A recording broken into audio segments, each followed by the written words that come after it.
Hello and welcome everybody to another episode of Dark Heresy.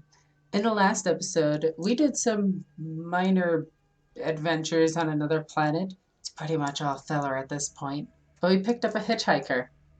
And with that, I'll let Viggy take over from here. Greetings, ladies and gentlemen. I am Viggy the GM, and welcome back to the Queen's Court. When we last left our heroes, after following Harvester Prelate Barahona on a pilgrimage for answers towards the capital of Recompense, it slowly started to dawn on the acolytes that an uncommonly large group of people had flocked to the holy man's side. On the outskirts of Recompense, the crowd had become a veritable throng, numbering in the thousands and spreading around the city, whispers of a saint on people's lips. Harvester Prelate Barahona addressed the gathered, bidding them to wait while he entered the city and demanded answers from the rulers. The Warband shadowed Barahona into the city, where Larisian spotted him entering a basement. Rosalina and Larisian followed closely, with Tarvok and Polonia keeping an eye out on the thousands of faithful. Once inside the basement, Rosalina and Larisian found an open hatch leading further down, with loud arguing voices heard from below. With a small psychic distraction, the duo made their way down and hid from the room's occupants. Listening in on the arguments, Rosalina stepped in and confronted the three debaters. These were Viceroy Kathrinkas and Overseer Drakenstein, with the aforementioned Barahona. The duo made their way down and hid. Wait, hold on. Whom are quite surprised to see this interloper. Rosalina questioned the trio, but found little in terms of satisfying answers, only to have her questions interrupted by the surging mob outside. Rosalina and Larisian left their bumbling nobles to themselves, dragging Barahona outside to bear witness to the consequences of his actions. Leaving the Harvester Prelate in stunned disbelief, the Warband made their exit from Recompense into orbit, back aboard the Oath Unspoken. After one final attempt to locate the rumored saint, the acolytes hatched a plan to quell the unrest and settle upon the idea of giving the faithful what they wanted.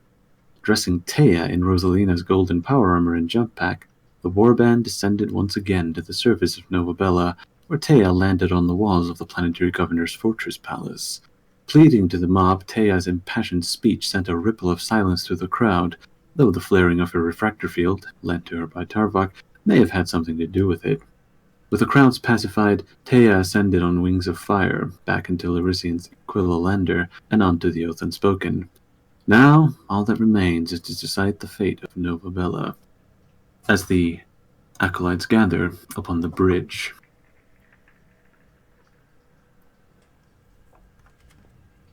You see Aristide arise from his command throne and approach the hololith display, where a three-dimensional image of Novabella slowly rotates out front. He looks towards Rosalina and says, "My Lady Interrogator, it seems that the unrest has mitigated somewhat, but Novabella still has quite considerable problems, if what Thalia told me is correct." The problems on the planet's surface are minor, more political squabbling, and should be taken care of by the church or state. We have a woman by the name of Taya along with us for now. I wish to bring her to a shrine world, but prior to that, this planet has a resource that I think me and you can benefit from. Indeed, the tithe that has been gathering up for how many years? Over 15, I believe. My goodness, I could fill the holds of the Oath Unspoken with that. You could, but we need your ship for various other means. That is true, though with a quick gesture, Aristide orders that the sector map be brought up, and the crackling version of the hololith is brought up, as you can see the sector in all of its glorious detail. As the Oath Unspoken is highlighted with a simple rune over near the spinward edge of the Ascalon sector. There is a world close by which should be able to take this tithe off our hands and distribute it properly, and he highlights the Munitorum world of Laren 9K. Now that's all well and good, but that doesn't benefit us too well.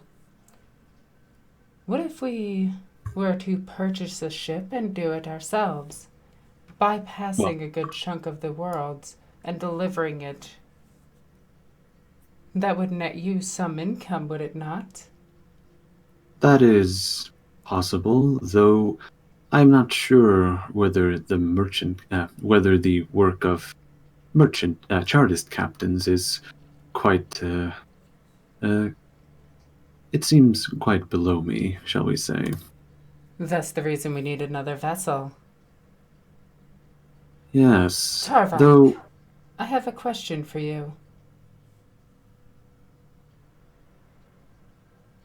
Tarvok. Knight? Oh, sorry, my thing was acting up. He looks at you, he looks away from his book and kind of puts his cigar and says, "How may I be of assistance, ma'am?" Could you locate a small escort ship? One should be enough to hold all of the cargo here, at least for the next few years. Make sure we accompany all associating laws, regulations, but the payments were to go to, say, Aristide and the Lockwood household of Desolium. Your compensation would come out of my cut. Would that be sufficient? Victor, can I roll trade bureaucrat to figure out, do the math on all this? Yes, you can. Nice. As Tarvok crunches the number quickly, going over the various rules and regulations regarding intersector shipping, he is able to. He could have this trade route set up in about roughly 6 months, in the least. Would it be enough to get us our own ship to do it? Well, To maximize capital, of course. Well, no, the ship would be entirely occupied with going back and forth between Novabella and... Oh, yeah, that's what I mean. We'll be aboard Depot. Aristide's ship. That's no problem. Yeah. But the ship would sail under our names. Yes, indeed. Tarvok will lift his hand up for a moment, and this is going to be a question to Jim. Victor, can I spend some influence to get Rosalina the ship by using my contacts from seven other contacts within the Mechanicus? It would be a hefty chunk of influence, but yes, you could do it. What do you consider a hefty chunk of influence? 10 plus. Oh 10 my plus. gosh. This is a ship we're talking about. It's an escort ship. Even then. Still a ship, honestly. If we go by the Rogue Trader rules, it should probably cost more than that. Yeah, I'm pretty sure the build points you need for that are huge. And a build point is 1-to-1 profit factor. Yeah, No. like even the smallest ships are at least like 20 to 30. Now, before I do this, because I feel like the net influence afterwards would be worth it, what would be the negative to try to roll for it? To try and roll for it? Oof, minus 60 at least. I mean, there is no at least with 60. Well, it could be lower, but the most minus you can get is minus 60. That's what I'm saying. Yeah. I'm going to do something very stupid. I'm going to spend 2 fate points to try to bump it up to minus 40. Oh boy. Why not? Well, I mean, it's worth a shot. Ooh. And I'm going to use my last one to re-roll it.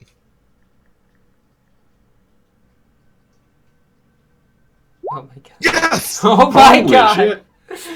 We bought a spaceship. The madman. Well, this is going to take some time. It's not instantly happening, but the acquisition will be made. Like I have put through. I have I know I have the contacts to do it. Spent this entire role-playing session making contacts and contracts. Yes, this is indeed true, and it was a long shot to roll for it, but you didn't lose the influence. Tarvok will rub his hands together smugly and say, "I think I can acquire one at little to no cost to me." And he smiles and says, "Do you remember that I can get to contacts with with the plasma baron we met, as well as the Victor? What planet was that lady from that I met at the ball?" She was not from a planet. She was from Port Aquila, which is Perfect. it is an asteroid ring. Hey, how does it Yes, feel I to also be have part of the spaceship club? my ship. Any ship that you have, mine is like bigger. But no, actually, I don't own a spaceship. You do. Yeah, you Yeah. did buy it for me and Aristide. Yeah, it's technically it falls under the Ansafor dynasty, but a joint ownership of between the Ansafor dynasty and the Lockwood household. Yeah, there's all sorts of paperwork that needs to be doing, Yes. and Tarvok nearly oils his rope just thinking about all the paperwork. In a good way. But no, Tarok will have one request though. All I ask is that extra goods that were made, that it also be used to transport some of my goods as well Of from course. the foundries. Just trifling things, of course. But this was neither here nor there. And you see him pull out his auto quill and immediately start like Yes. So many things that'll have to be made. You're going to have to get a shipping license from the Segmentum Naval Command at Hydrapur, I think it's called. I mean, other people are going to do that for me. Well, yeah, but so many things that we have to do. So many things we'll have to do. You'll have to secure a navigator for it. I'm pretty sure you gonna have to go to Terminus Prime for that because a lot of the navigator clans are there. Yeah, actually, I'm going to say that Aristide is listing off. Well, in a calmer fashion, he's listing off all of the things that need to be done in order to have a ship. I'll interject and say, how long is that going to take us to arrange it then before we can head off to our next objective? Well, this will be done passably. Yeah, Aristide. Did Polonia actually ask that? Yeah. Right. Aristide interjects and says, "We of course can send out various missives astropathically and have the work done while we travel."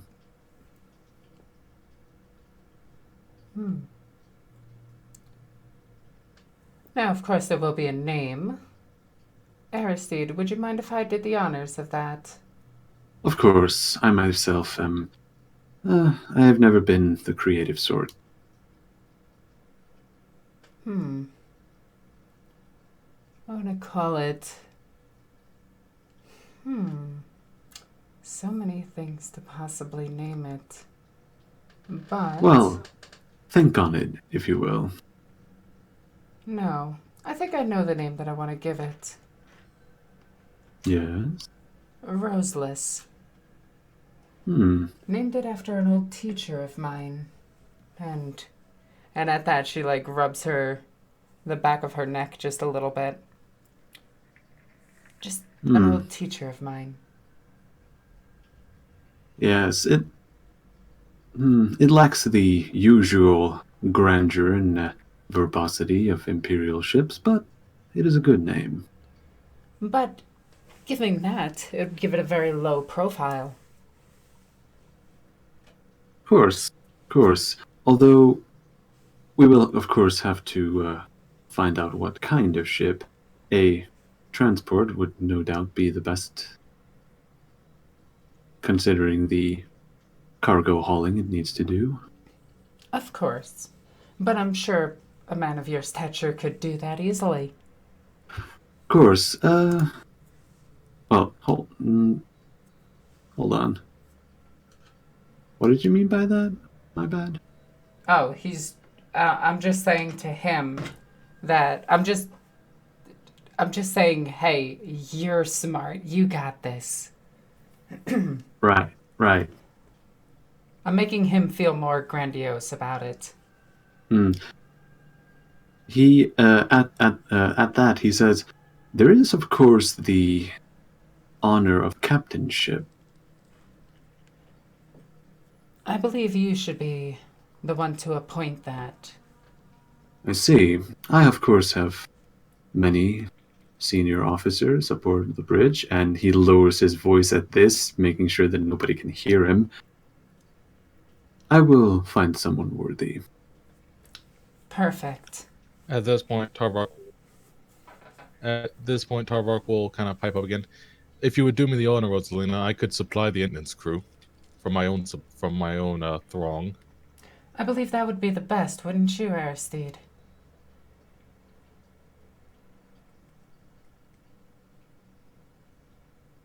Victor? Sorry, I was reading a message. What was that? My bad. I said, Sorry. I believe that would be the best. Don't you agree, Aristide?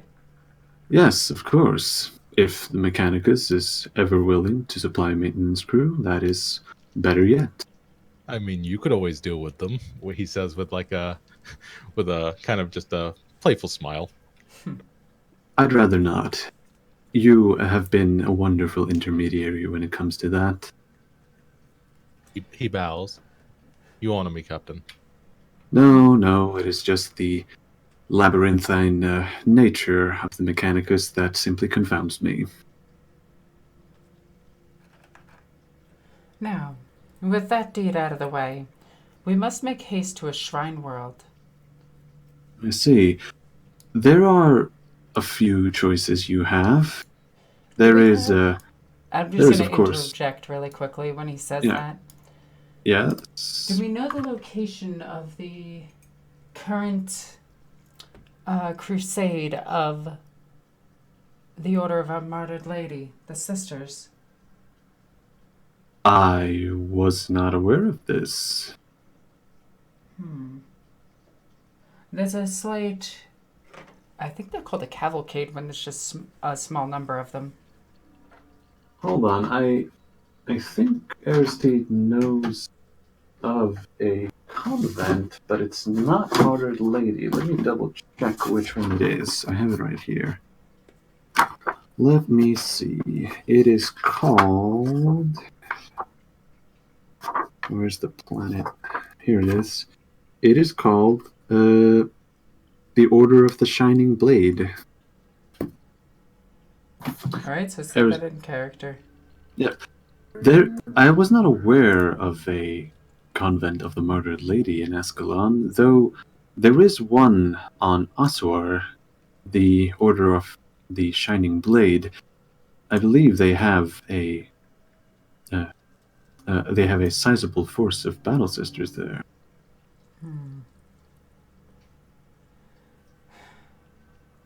And I'm going to look over to Polonia for a second and look back. Oh yeah, he indicates the planet on the hololith. I don't know these sisters too well, but we'll have to make do with them. Blessed be that maybe she is there. But let's make haste there then. Indeed. In that case, we'll make our way to the Mandeville Point, and Aristide has the ship get ready to travel through the warp. So, with that, the first jump to the world of Pelen, which leads us directly into the Grand Processional. So that's the easiest way to travel through. So, as the ship is traveling through the warp, it has been 2 weeks subjective so far. And does anyone wish to... how are the acolytes spending their time aboard the ship? I know exactly who I'm spending my time with. Oh, Oh, Yes. What is Rosalina doing in the meantime? Rosalina is going to go and search for a certain Eldar. Indeed, she does, and she finds her in the training pits, where the armsmen of the Ansifor dynasty practice up on their drills and close combat techniques. Can I find a closed cage for us? Indeed, you can. There's one just being finished. One just emptied out between two hulking armsmen who just had a sword. Actually, yeah, they had a duel. If you boys are done playing, I'd like to use this. He says one as he wipes his brow. Wait, what does he say? You cut out. He says, "Of course, my lady," as he wipes his brow. And Rosalina is actually going to be holding the hilt of the Xenos blade when she's says that.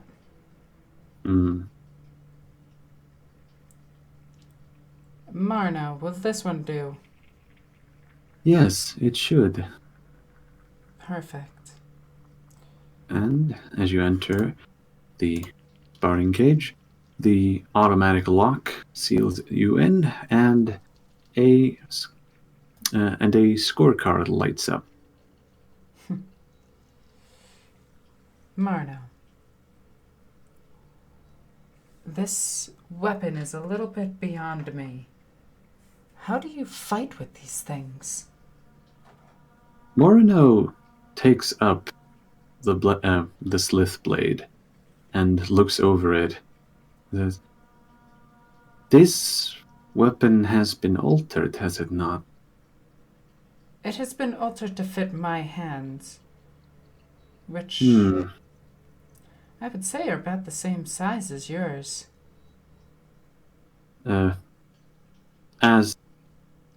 As you say that, Morino looks at her own hands, turning them over. They are similar, yes. You In have any the case, blade, don't you? She doesn't. She doesn't have an Eldar power sword. Well, I assume she had like a training weapon or something. Oh yeah, she can grab one of those. That's fine. Yes, she does. She picks one up at least. Here, toss me that one. And I'm going to take the training sword and give her sacrifice. Does it have a custom grip on it? I don't think it does just yet. Double check for me, because if it does, she's at a disadvantage. Let's see, sacrifice. It does. Well... But that's because it's made to be a smaller hand. Yeah, so she will have a -5 on every weapon skill test. Well, in that case.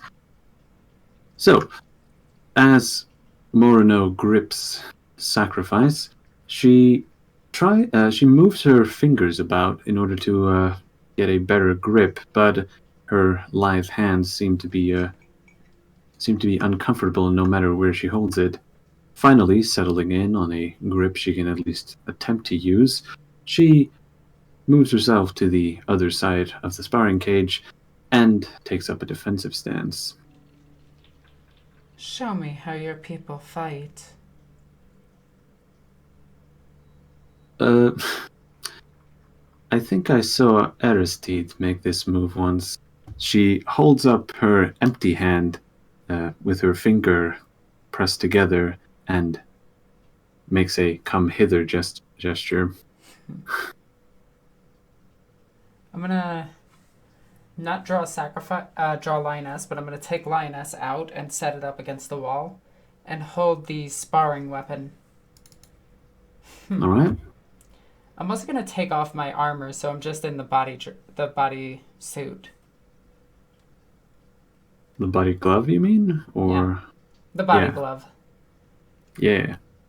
In that case, now, I do want to describe the way Rosalina actually fights. Yes? She fights as though she's dancing in a ballroom. Like, every step is wide, every arc of her body has purpose. Everything about her strikes is, not an open strike, but seemingly deadly, if that makes sense. Yeah, it does. Well, in that case, make a weapon skill test with with a plus 10, I should say. Oh my god, hang on. I'm gonna re-roll that, dear. just cause.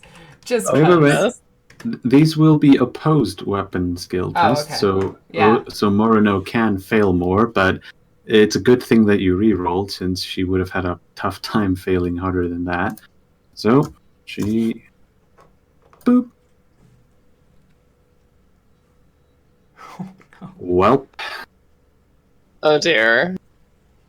As Morino, as you gracefully dance about the sparring cage, landing blow after blow on Morino, you find that you find Morino smirking and showing showing off just what true grace looks like, as her movements are as fluid as water. I am And- gonna have my servo skull, like, actually recording every bit of movement. Riza is currently not with me. Just for the No. audience. Yeah. Well, in that case, every attack that Rosalina makes seems to be gracefully blocked, as Rosalina smirks just ever so slightly. Well, you're good. Indeed, though I must say I am doing what I can to keep up. I can see that you have great potential. And I must also lament. Wait, oh, you glemde det nu. You gav henne... Oh, wow, my bad, I switched to Icelandic for a few seconds. I Victor's forgot... getting excited. Yeah, this happens when I get excited. Please, excuse me. I forgot to give Morino the -5, so technically she would have failed, but she would have failed with 1 degree of failure and still won. So Yeah, it's fine. details, but I need to remember that. Morino also complains curtly about the customized grip on sacrifice. Can I do trade performancer to copy her movement? Yes, you can.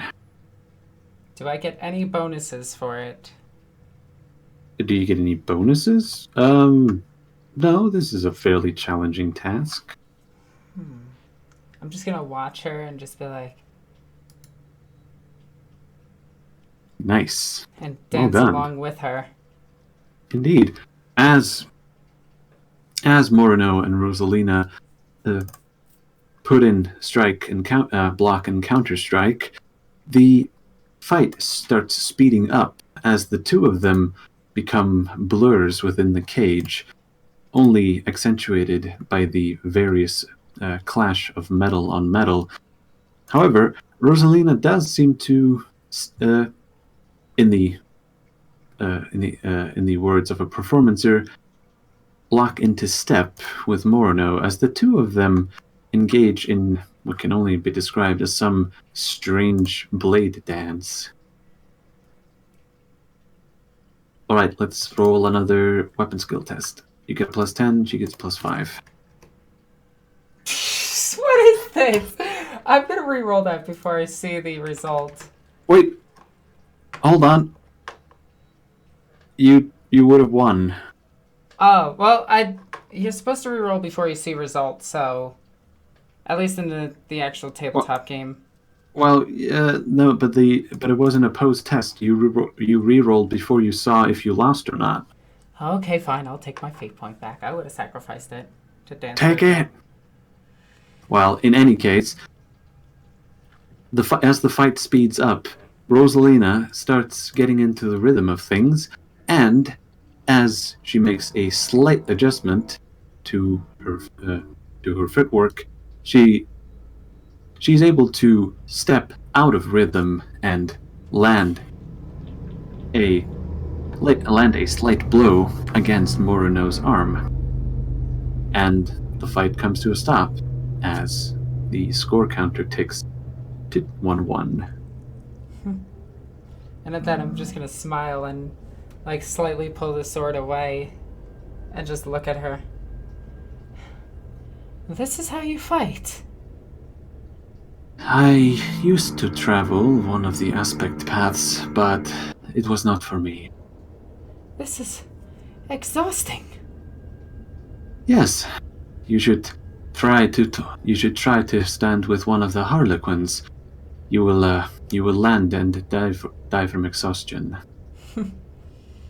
Well, another round then. Of course. This is getting entertaining. You're not even sweating, are you? She smirks. And Right, at that, you get- I'm gonna take a step back, get back into rhythm, and swing in, just going under as though I'm reaching for her hand, but my sword is in my hand, and I'm just going straight for her. Alright, roll the weapon skill test with a +10. She gets a +5. What is this? Hold it. Okay, you wanna... Okay, Wait, I'm gonna spend it and... What is this? I don't know. Ah, Alright, let's do some calculation. Morino has 4 degrees of success, and you have 3. at that, I'm Indeed. gonna, like, go for her throat and watch her just, like, slightly, just move her head just ever so gracefully and get really, really close to me as my sword passes by and hers comes right up to my throat. As you are locked, as blades lock, Morino, leans slightly in and whispers, "That's 2-1, human." Ding, as the counter above clicks. You get lucky as all. Yes, of course. Just random confluence of fate, yes? It's best of 3. Well, first of 3. You mean best of 5? Well, I meant first of 3. Right. That would make it a best of 7, I think. I want to do a trade performancer to try to learn what she just did. Try it. What is... You know what? Just so I can get this down, I am going to spend another... I'm spending my fate points on a dance, let's just say. Do the dance. I can't memorize it. It was too fast. Do the safety dance. I have a question. Are she rolling it off intelligence or agility? Agility. Okay. I'm trying pretty to get sure it by her muscle agility memory. is... Yeah, I'm pretty sure her agility is higher. Yeah, 'cause I'm- 38 to 45. Yeah, my agility is way higher. Yeah. Okay, I'm gonna It's try to, fine. like, just wipe a little bit of sweat from my face and just be like, that was fast. Yes. Another round. Of course. And the dance starts up again. And you've started to draw a crowd from the rest of the armsmen as they stop their training regimes and take a little break as they look at the pure skill on display. Yeah, you know, the 98s and 70s. Well, Oh my god. oh, so we have a slight issue here. What is your weapon skill? 51. Morno has 48. So, you win. At that, I'm gonna just imagine You- us you playing win out on- like this. You win on a technicality. It still counts. I'm gonna slide as the two swords like clash against each other. I'm gonna essentially but what is it called? It's a pirouette. What's the thing? Yeah, when you turn and spin. Yeah, Yeah. pirouette is a spin. Yeah, I'm gonna do that, and I'm just gonna slide the sword just right along to her throat where hers would be, like, just above my arm. And she That's free. 2-2. Well, it comes down to the final, and you see some of the armsmen start cheering at this, as the two combatants are so tightly locked. Right, let's see the final one. Come now, Marno. Give me your best. Well, don't jinx it. Uh-oh. Ooh. This is a really good last match. Both of them succeed. Both of them succeed very well. But as the two go into a whirlwind of the two of them become a whirlwind of blades as blades flash, appearing mere glimpses to the onlookers. And however, as quickly as the fight began, Morino actually trips before and is unable to get up before Rosalina has put her training blade to the Eldar's throat. And with that, I'm actually gonna have my other hand out to pick her up. And she takes it. 3-2. Whoa! Yeah! Whoa! The armsmen go cheer on as the magnificent display has quite hyped them up. I have to apologize, but the incessant drill is back It's all for good. anyone that remembers from previous sessions. Ship ambience. Yeah, ship ambience. Of course. That blade.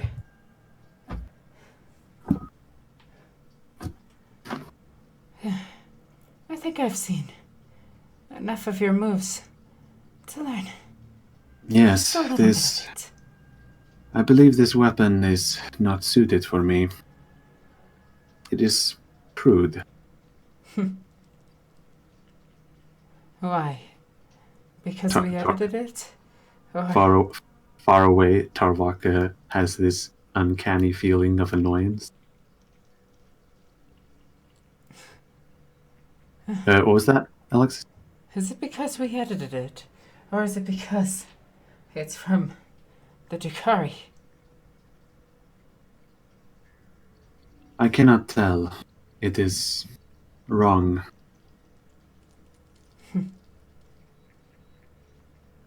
Yes, roll a pettiness check for me, please. It transcends. Oh, you made it. Never mind. Oh yeah, your willpower has gone up. I need to lower the pettiness check. Well, the bonus, at least. So. Marno, your movements. They were what people train their entire lives to learn for dance. And yes, who says I haven't trained for your multiple lives? And with that, I'm just going to pull her closer to me and just actually pick her up finally. She's taller than you. I know, but I can still pick her up. Like, not actually pick her up off her feet. I'm picking her up off the ground. Right. You were, wait, you did that already, I thought. No, I was holding her. In place. Right. Fair enough. I actually had that differently in my head, but moving on. So, the two of you exit the sparring cage as the door lock hisses back open and clunks into place. Is there an area where we can be alone momentarily? You can exit out into the hallway outside of the training pit. Marno. And as I do that, I'm just going to let her through really quickly. And stop her for a second. Yes? And I'm just gonna pull my hand for her to get closer to me.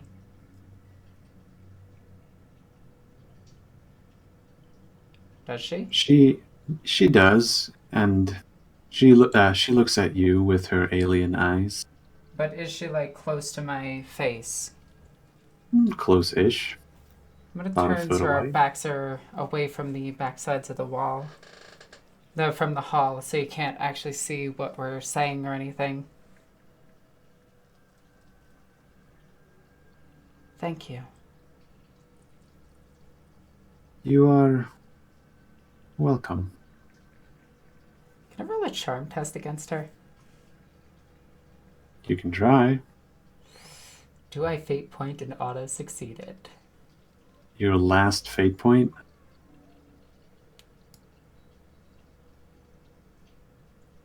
Oh yeah. You know what? You are- Yes.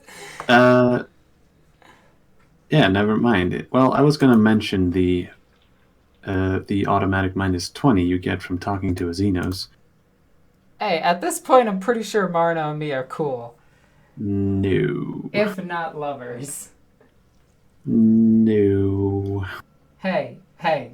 Tarvok, John begs to differ. There should be like sympathy for Eldari trait.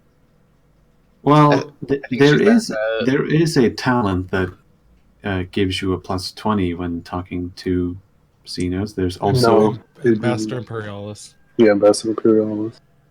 hello. Well, in this case, I'm spending my last fate to charm the Eldar. To do what? To charm her. Well, yeah. Because I'm going to kiss her. Ha. As you do, she. As Rosalina leans in and kisses her, Morano, with a quick gesture, jerks her head back and takes a slight step as she looks all around, giving you a "not here" look. And at that, I'm just going to smile and I'm just going to, like, lean up against the wall and just be like, till next time. She narrows her eyes and she narrows her eyes before giving you a slight wink. And actually, it's not a slight wink. It's a very forced thing. She seems to be attempting to emulate human emotion again. Doing it rather poorly.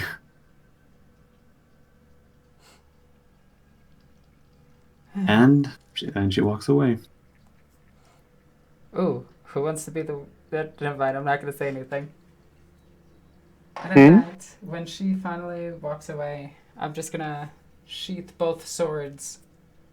Well, not sheath, but just adjust them on my hip and begin walking away. Alrighty, where does Rosalina go after this? She's currently heading back towards her room. Alrighty. When Rosalina arrives back in her rooms, she finds Thalia sitting on her bed with Risa floating about. Polonia. Oh, Rosalina, where were you at? Training cages. Oh, I should have guessed you're always trying to stay on top of things. Of course. Giggity. Ha, that was also a really good pun. No, but I had some concerns with the reception of these, the Sisters of Battle that you were talking about, that we've never encountered them before. Well, we've encountered the Martyred Lady before, but I have ties to them. Polonia, you and me are both witches.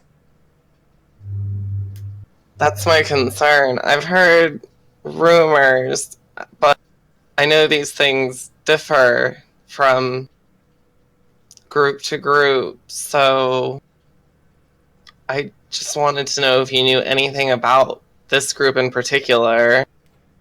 Unfortunately. Actually, do I know anything? I have allies, Sisters of Battle, which is gonna be put to the test right now. You really should get Scholastic Lores. I should. Actually, you should get Common Lores because it's easier to get. Let me check something. Well, you don't have intelligence, so never mind. But it is still cheaper. Yeah, I'm not worried about it just yet. I'm just gonna look at Polonia and just be like, they're zealots, more so than I. In fact, by their own nature, I would be considered. Polonia. Yeah. Roll for me a toughness test. Okay.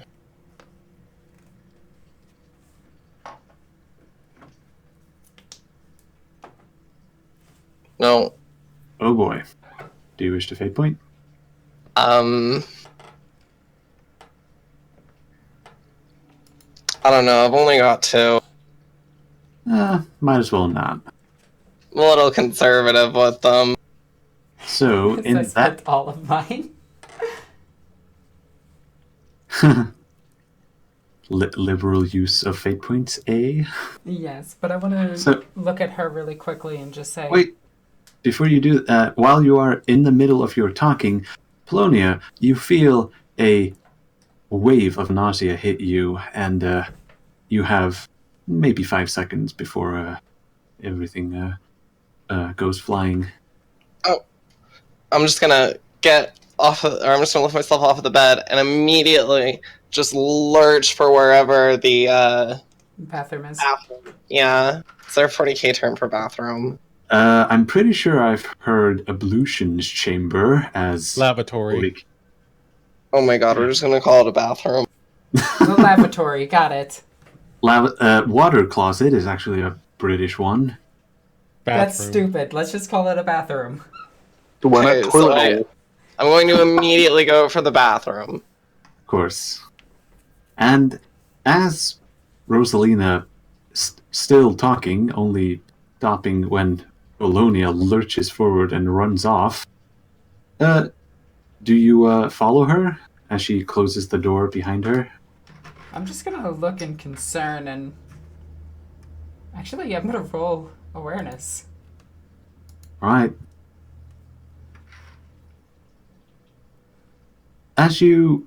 Well, you can't hear anything, but if you were to move closer, you might be able to, press your ear against the door. I'd rather not do that. Somebody just ran into the bathroom. True. Well, as you attempt to listen in on what just happened, you are unfortunately unable to hear through the door.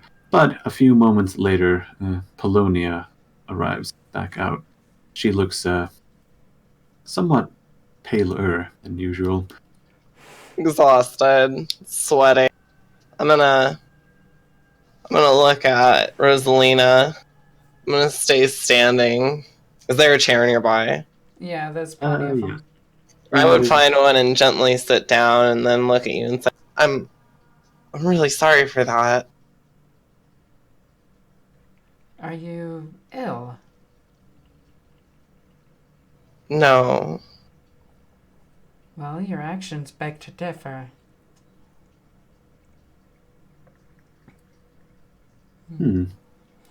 Does Rosalina at that point telepathic link? No, not yet. I trust her. Alright. Oh, do you have a servant that could bring anything to eat? I normally don't allow the servants into my room.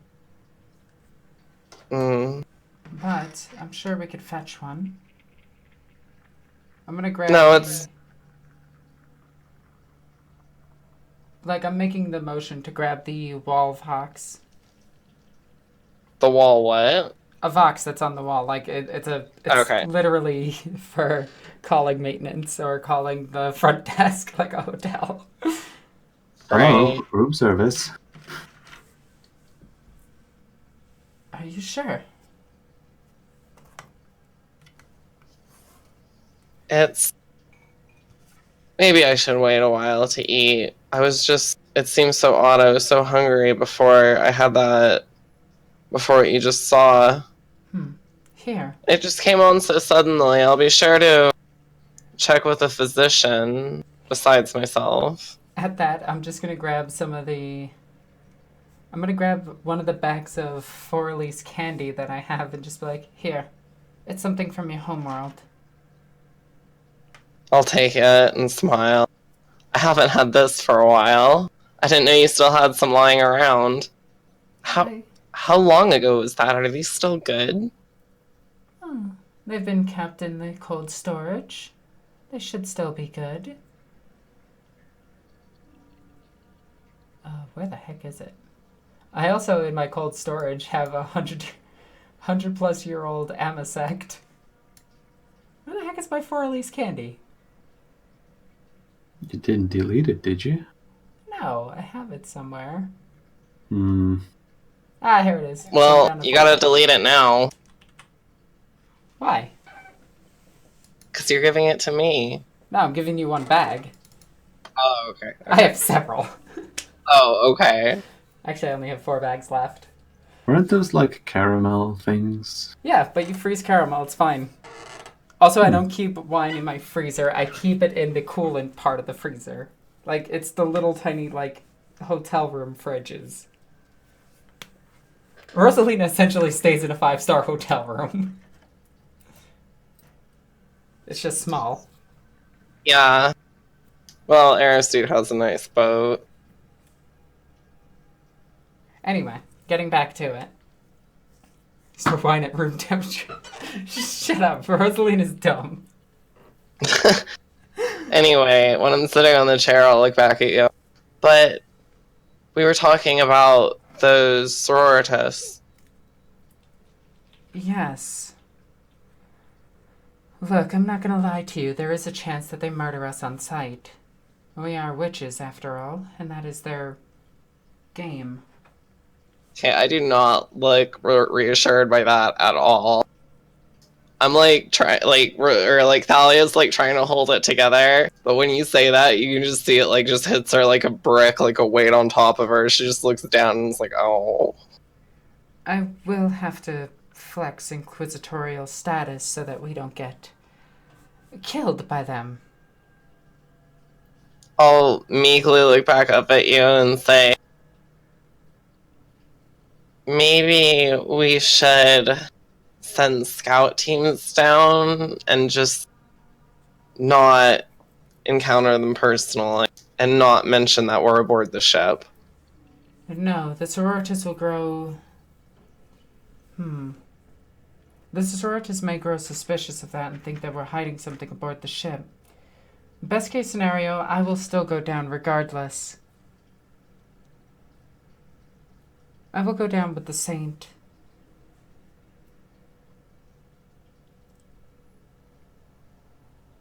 Thalia. I'm just extremely concerned.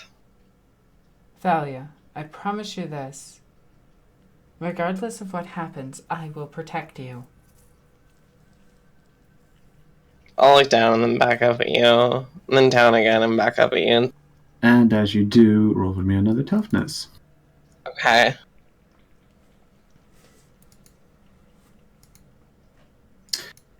Jeebus. Well... Oh my god, I'm not fate pointing it. Well, in that case, having... I'm not actually going to do that again, but I will do this. Rosalina, when she sees Polonia looking up and down, you see her start to dry heave. Thalia, what is on your mind? And with that, I'm going to telepathic link you. Oh god, I hope this works. Oh yeah, you finished your fate points. Do I want to do this? Oof. Yeah. That could have gone bad. Like, I would resist, but I don't think that I'm in a state to resist. You could resist with the money. Yeah, that sounds like a -20 willpower to me. Sure. I'm pretty sure you can't make that, but we'll see. No. Yeah, you would have needed to crit. So, actually, what is going through Polonia's mind? I actually don't know. Should I just come out and just tell you exactly what's on her mind? You can tell her what she's suspecting. Yeah, so kind of trying to hide the suspicion from myself, but pretty convinced I'm pregnant.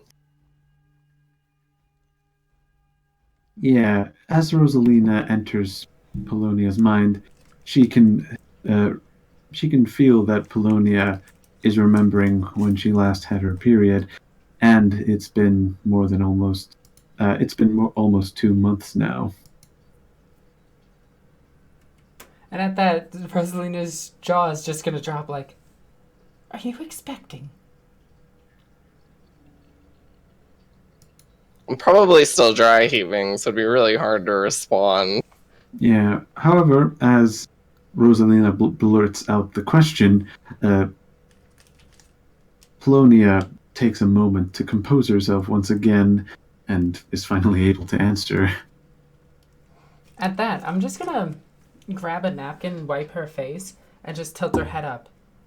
Polonia, are you expecting?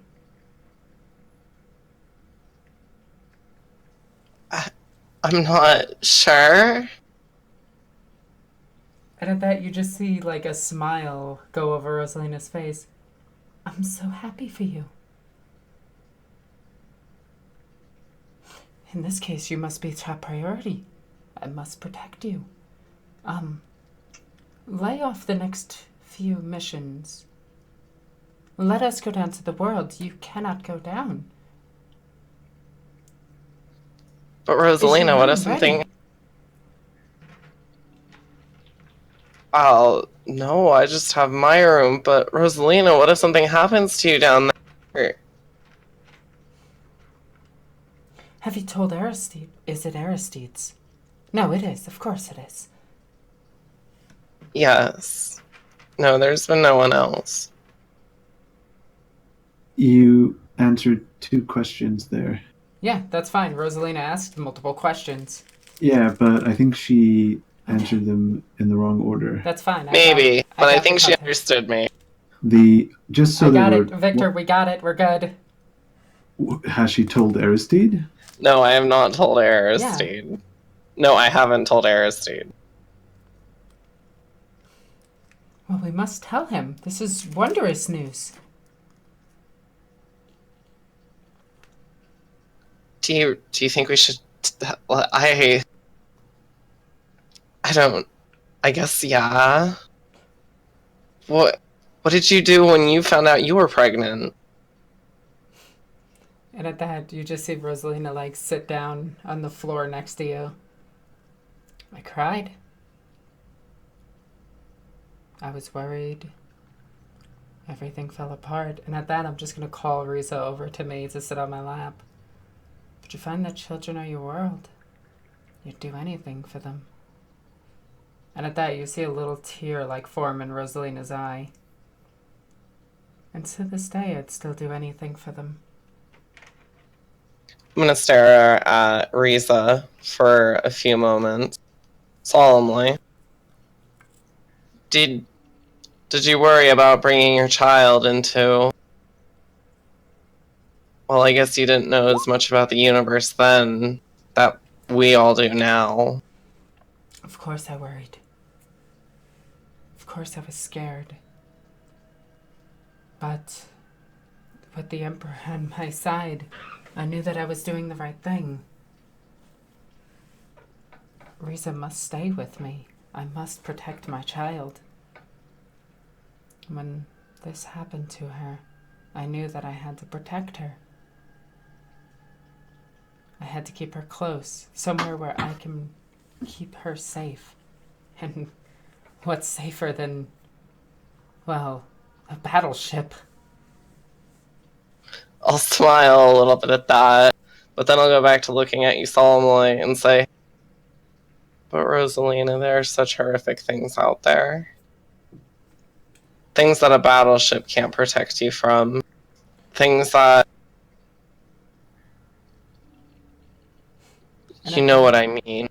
I'm going to put my hand on your shoulder.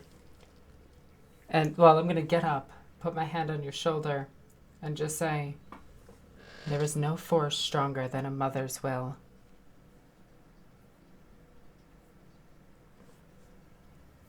I'll look up at you and there'll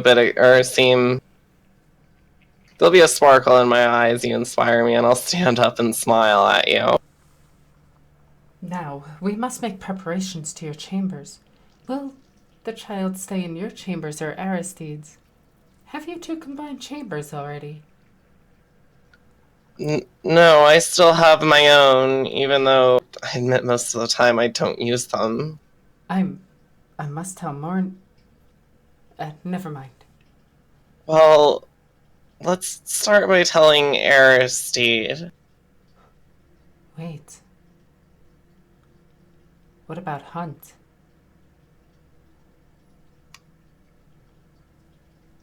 I hadn't even considered him. Your condition would make you unfit to serve.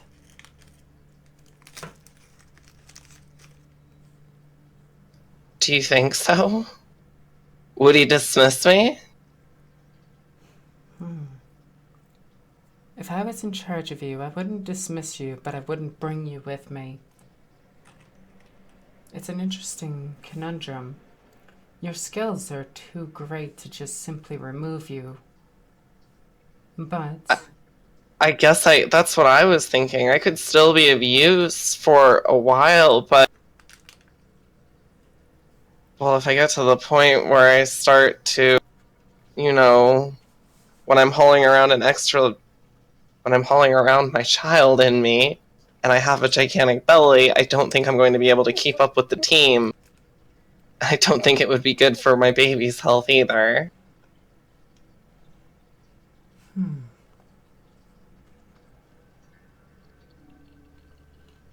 And at that, she's going to take out one of the Furley's candies and open it and put it in her mouth.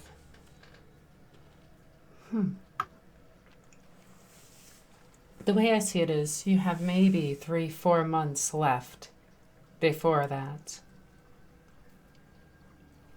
That sounds about right. I will not put you in harm's way. I will not put your child in harm's way. I will leave this decision up to you and Aristide on to whether or not you come with us for missions. I will inform Lord Hunt, though. Right. His will is his will. My will may be differ, but I will follow his orders regardless. No, I understand that completely. And if we kept secrets from him, well, I don't want to lose his protection.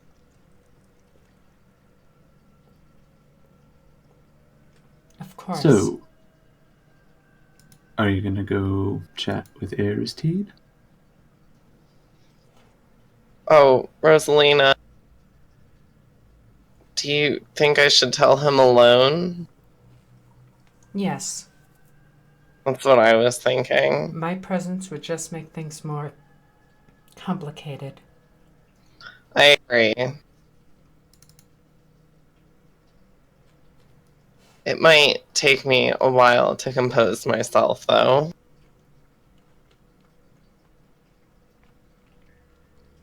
Take as much time as you need.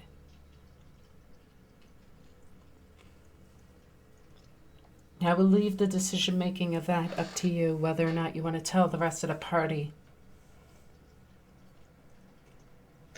Right. Well, I think I should discuss things with Aristide before I make any decisions. Of course.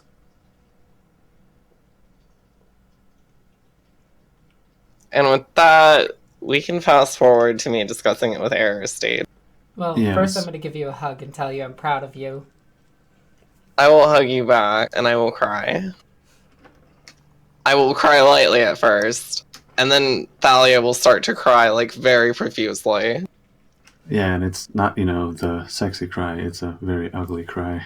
A very ugly wailing cry. It was just like that, Thalia.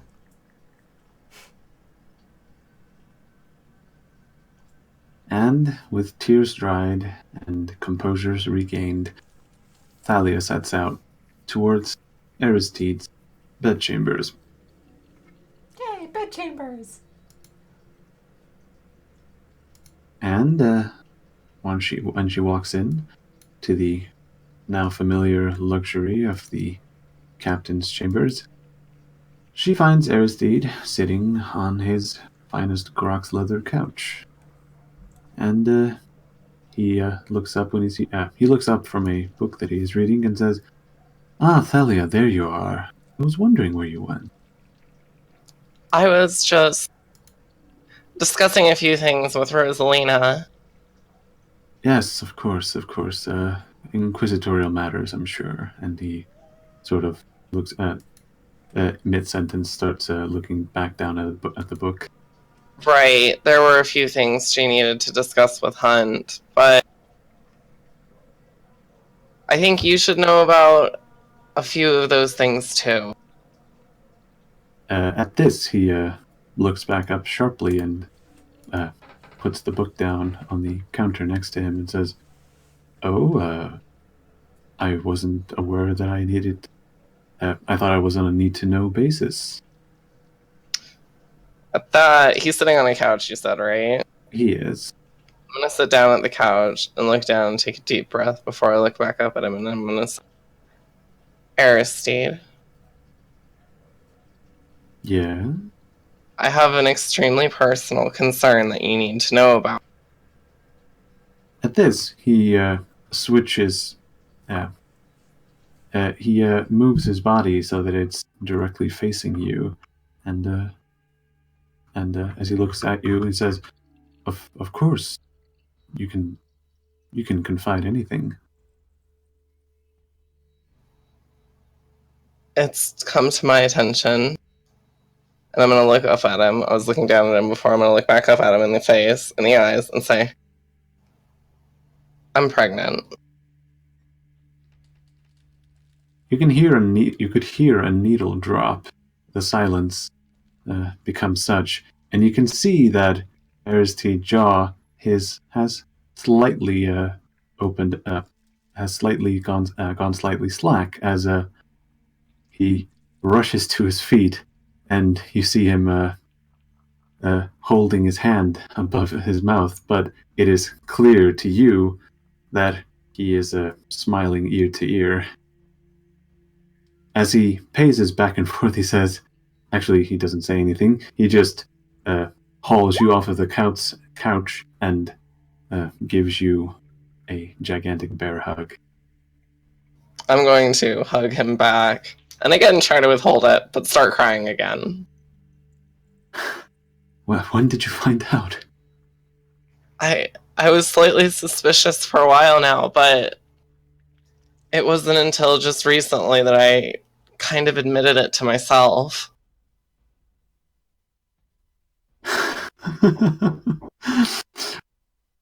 You see, Aristide, you note that you've never seen such unrestrained joy coming off, from Aristide. He is usually so calm and collected that such an emotional outburst is quite unusual from him. I would be definitely beaming back at him at this point, too, with tears running down my face. There's so much we have to prepare for. We have to inform the dynasty at first, and then we have to, at this, Aristide stops and says, we'll have to, legitimize. Yeah. He is slightly more, his joy seems to have waned a touch, but He is still beaming with pride. Oh, you were asking? Sorry? The legitimization process. Is that just another bureaucratic thing?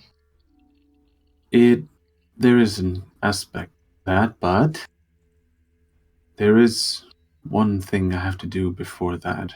And as he takes one step closer to you and drops himself down on one knee. I'm gonna stare at him stunned. He takes your hand and says, Thalia Polonia, will you make me the happiest man in the galaxy? I'm gonna nod my head and start crying profusely and say yes. And he rises up. You'll have to forgive me, I didn't have anything prepared for this. This was quite unusual. I'm just going to shake my head, still crying, and hug him. Yes. As you are hugging, and a quick side detail, completely unrelated, you note as you're hugging him and your face is smushed past his torso, actually it's slightly on his shoulder, you catch a glimpse of the title of the book that he was reading. It would be The Complete Guide to Combat with Heretic Astartes when they invade an otherwise superbly formal Morian dinner. What wonderful reading. Sounds totally not like propaganda. Oh yeah, it's you catch the name of the author is one Commissar Klaus Albrecht. He sounds like a guy you can trust. Well, it's like my soap operas.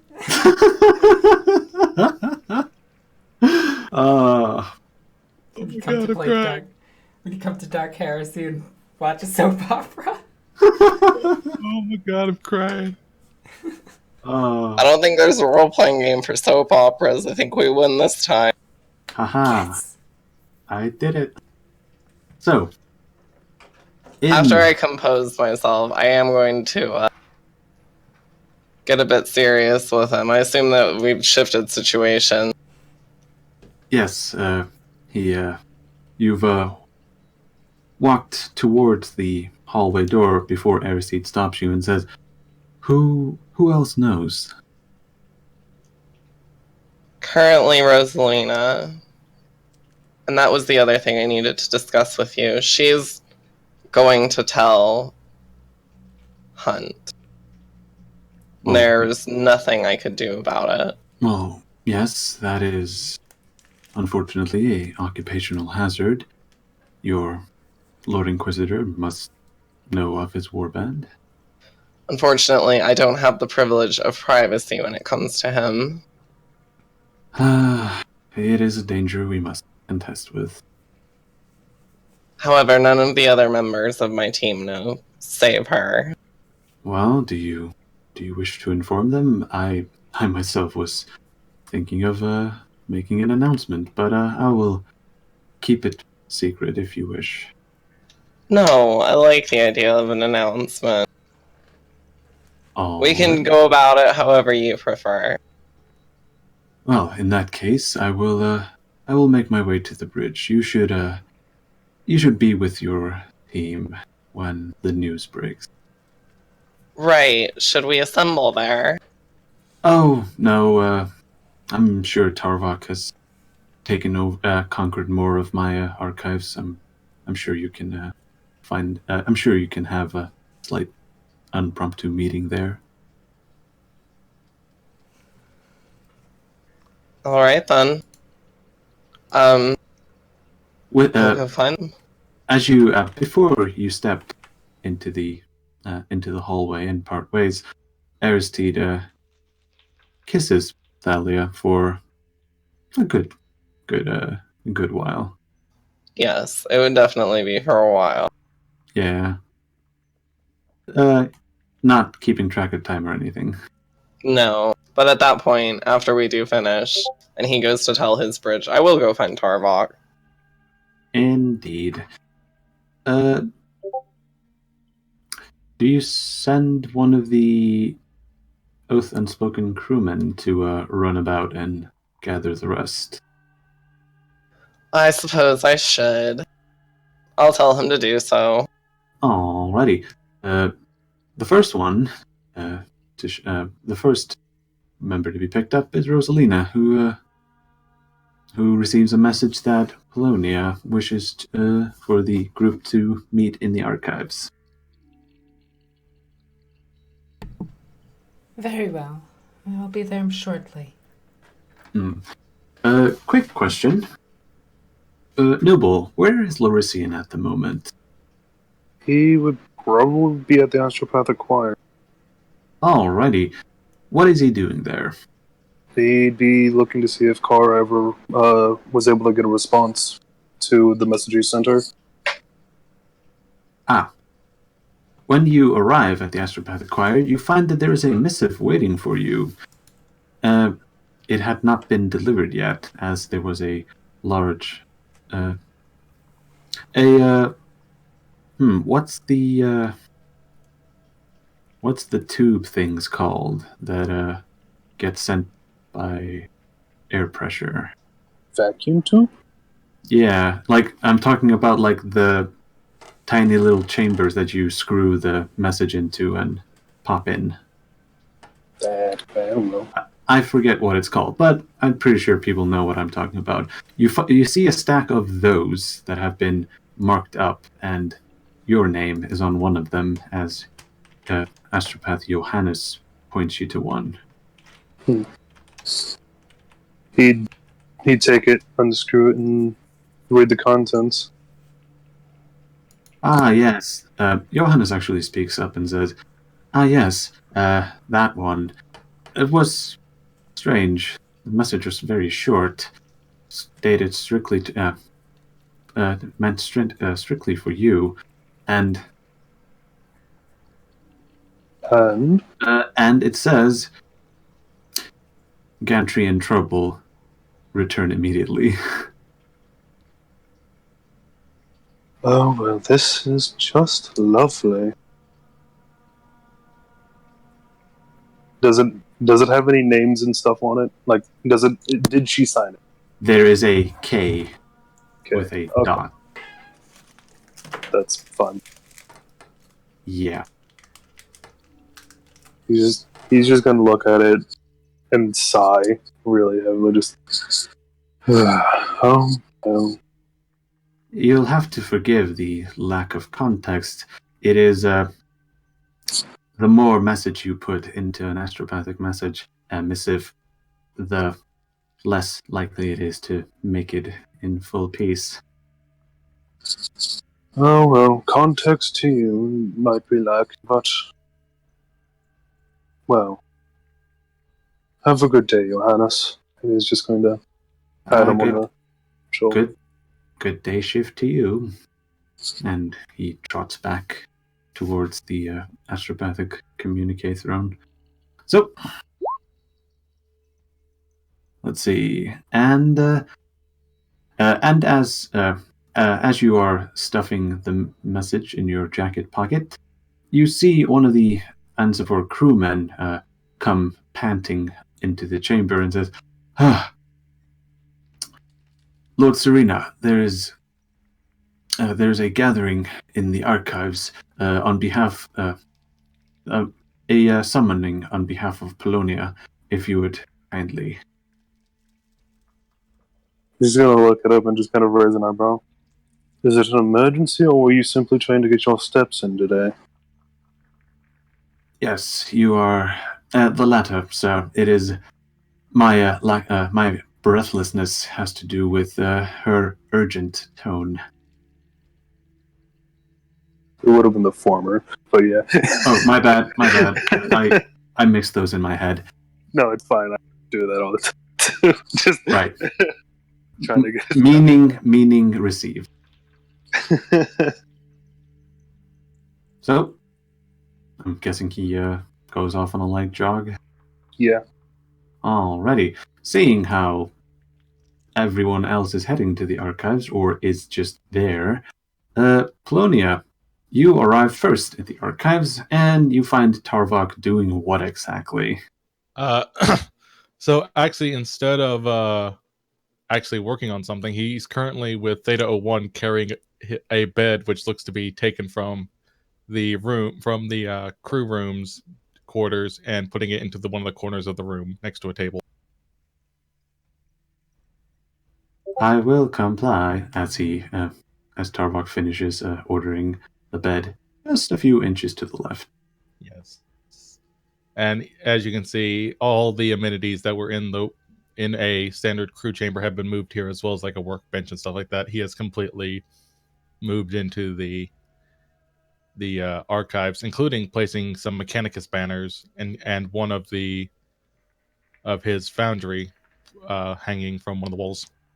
As I take in the scene, I will wait until you have a opening before I hope I'm not interrupting anything that can't be got back to later. He looks at you, and his yellow eye goes green as he smiles and says, "Oh, not at all. Wonderful to see you, Polonia." And he kind of trottles towards her, offering his hand. I'll take your hand and shake it. Should I ask? The standard left one. And as you take his hand, he will lift and give it a kiss on the back of the hand. I hope you are doing well. Oh, I'm doing quite well. I'll give you more details as falls. With that, his eye goes into blue, which is quizzically, and he nods his head. It's only polite for me to ask how you're doing before I talk about myself. Oh, I'm doing quite well. The death of Halbrel has relieved stress off my many shoulders, so now I'm just working on some projects. I'm doing some research, trying not to go insane. Making efficient moves when it comes to having to walk between your room and the archives. Indeed. And he says, and he kind of points to a stack of papers, and getting some paperwork ready to send to the Administratum to get the whole Novabella situation under control, as well as the acquisition of the ship. Just plenty of work to keep the mind busy. It's quite relaxing, actually. Is that how you're handling what we did? With that, his comical smile kind of goes neutral and says, "It is." It's disturbing to consider the realistic implications of what we did. It makes me... I'm going to shift to a hushed tone and say, it makes me question things. And he will lean in and speak as well in a hushed tone. When the makers of my research station tried to have my daughter killed and then turned me into this, he will point to like the last little patches of radiated flesh on his face. I understand where you're coming from. It's just hard for me, Tarvok. This isn't what I expected. This isn't what I expect. I'm sorry, I'm struggling with English. Hold on a moment. That's actually perfect for the character right now. It's so true.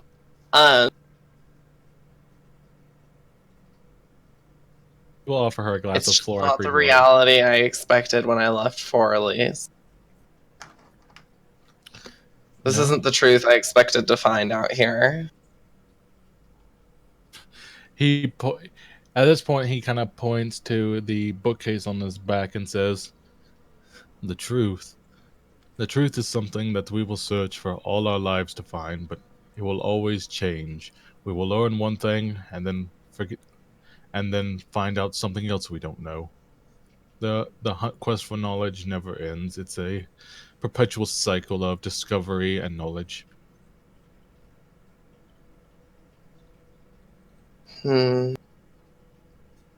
Well, there were a few other things I wanted to discuss with you, but I don't want us to get walked in on when we are talking about them.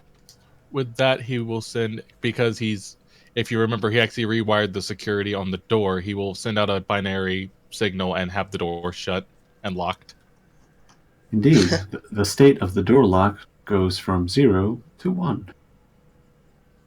Oh dear. But I'll look up at Tarvok and say, Rosalina told me that I only disappeared for a moment when I heard. But Tarvok, I don't know how long I was gone. It was a very long time, though. I'm gonna look up at you and say, do you know anything about entities in the warp? More than I would like to admit.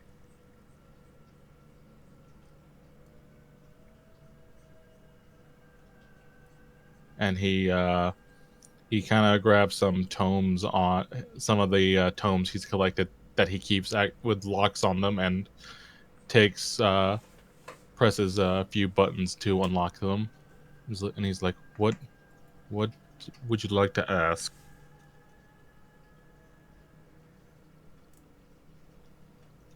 I don't even know what to ask. I just encounter things that I don't have an explanation for.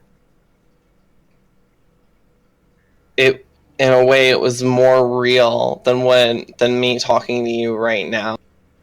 I want some understanding to rationalize it all. Mm-hmm. Victor, what would I need to roll to kind of give her like a not going into anything horribly malign, but to give her some kind of to help her kind of rationalize what she saw, rationalize the unrationable. So, the two choices you have are Forbidden Lore Warp and Forbidden Lore Demonology. However, Demonology is a bit more practical. I will say that Forbidden Lore Warp is more information. Well, it's actually not information, it's infection. Indeed. So I will Forbidden try Lore to Warp. You want me to do Forbidden Lore Warp? Yes. Well, does Polonia explain what she's like? Does she describe what happened to her in any Yes. detail? I will explain in detail the horrors I saw, followed by the middle period, followed by seeing the angelic lady on a mushroom, and how I was guided back by the candle. I will tell him the whole deal. Roll Forbidden Lore Warp. Yay! Yay? Praise chaos.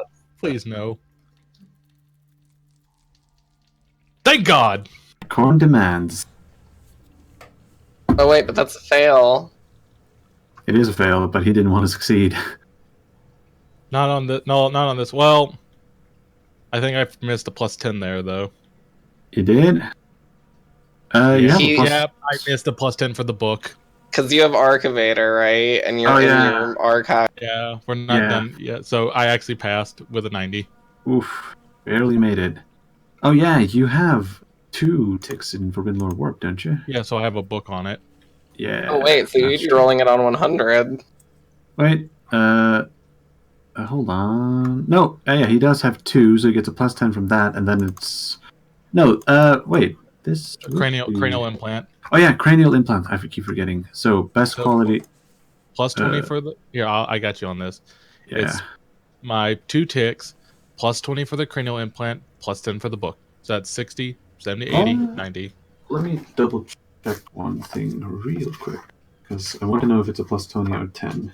This is really close. We should make sure. Yeah, like this. Normally I wouldn't do this, but this matters.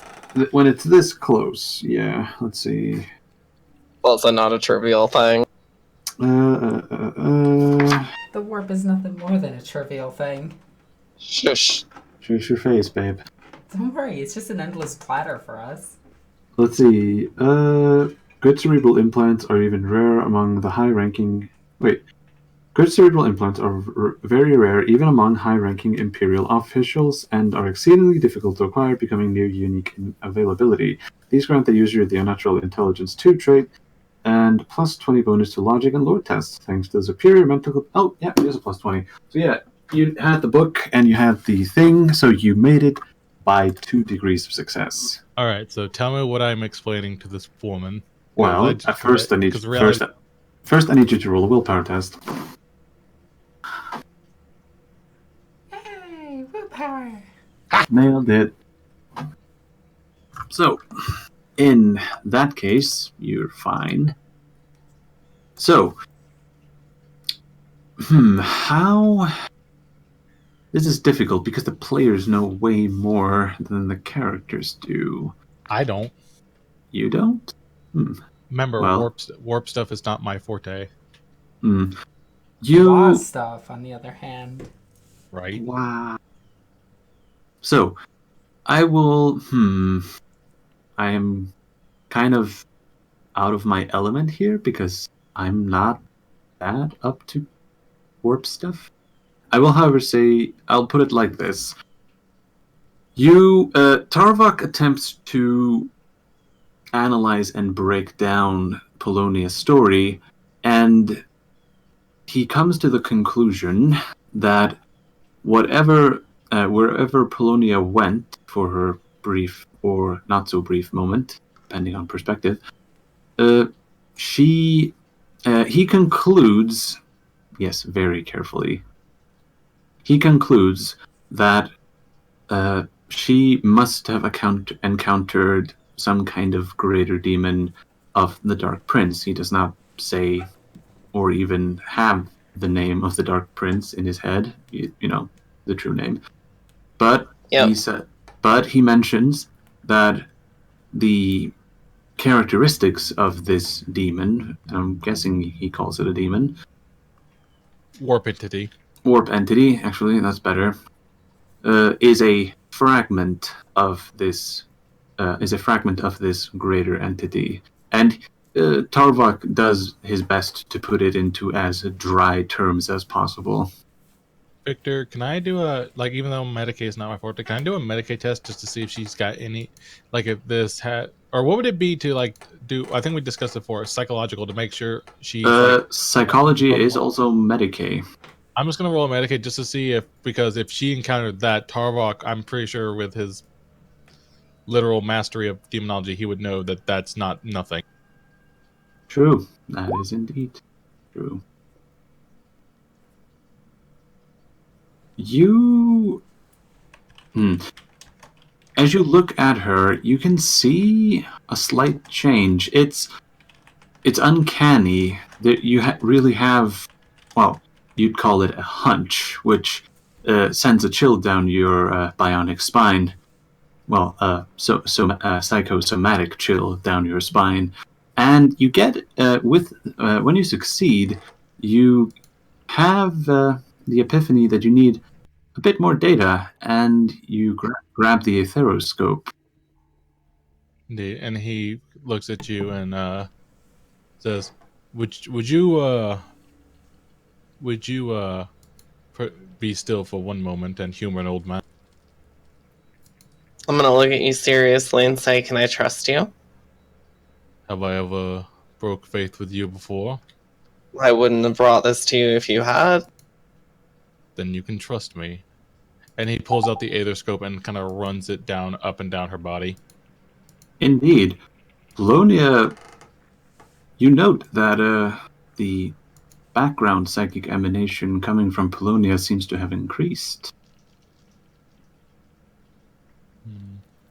She is, you find, as you zoom in the aetheroscope, you find that she herself has become a conduit for her, for greater psychic potential. All right. And he kind of says, "Lift your arms up, please." I'll do so. He kind of pulls back any sleeves, looking at her arms and forearms, back of her neck for any kind of markings or anything like that. Finds none. And lastly, he's going to put the aetherscope right to her brain to try to find any eminence of like not just like the standard warp stuff, but for any like source of like possession. He's trying to check for possession. Right. Do you Well, for check my me- lower back? He's going. Oh, I get it. Yeah, do I find anything on her lower back or no, on you her- don't. No, you don't. No, that's where my witch mark is. Is it? Yeah. Oh yeah, creep. Oh crap, I forgot. I forgot that Polonia has that. Yeah, I do. Let me just triple check. Wait. No, you don't. You have a fell obsession, night terrors, and bloodlust. Remember, Victor. That's Oh wait, I thought I got one when it gave me the witch curse. Oh no, you're right. It doesn't. Never mind. Yeah, that's. I'm thinking of the malignancy. Yeah, you have the mutation, which for some reason I forgot to type down. Can you go check the mutation table and type it into your sheet? Yeah, I will do that. Okay, thank you. But- So you don't find that.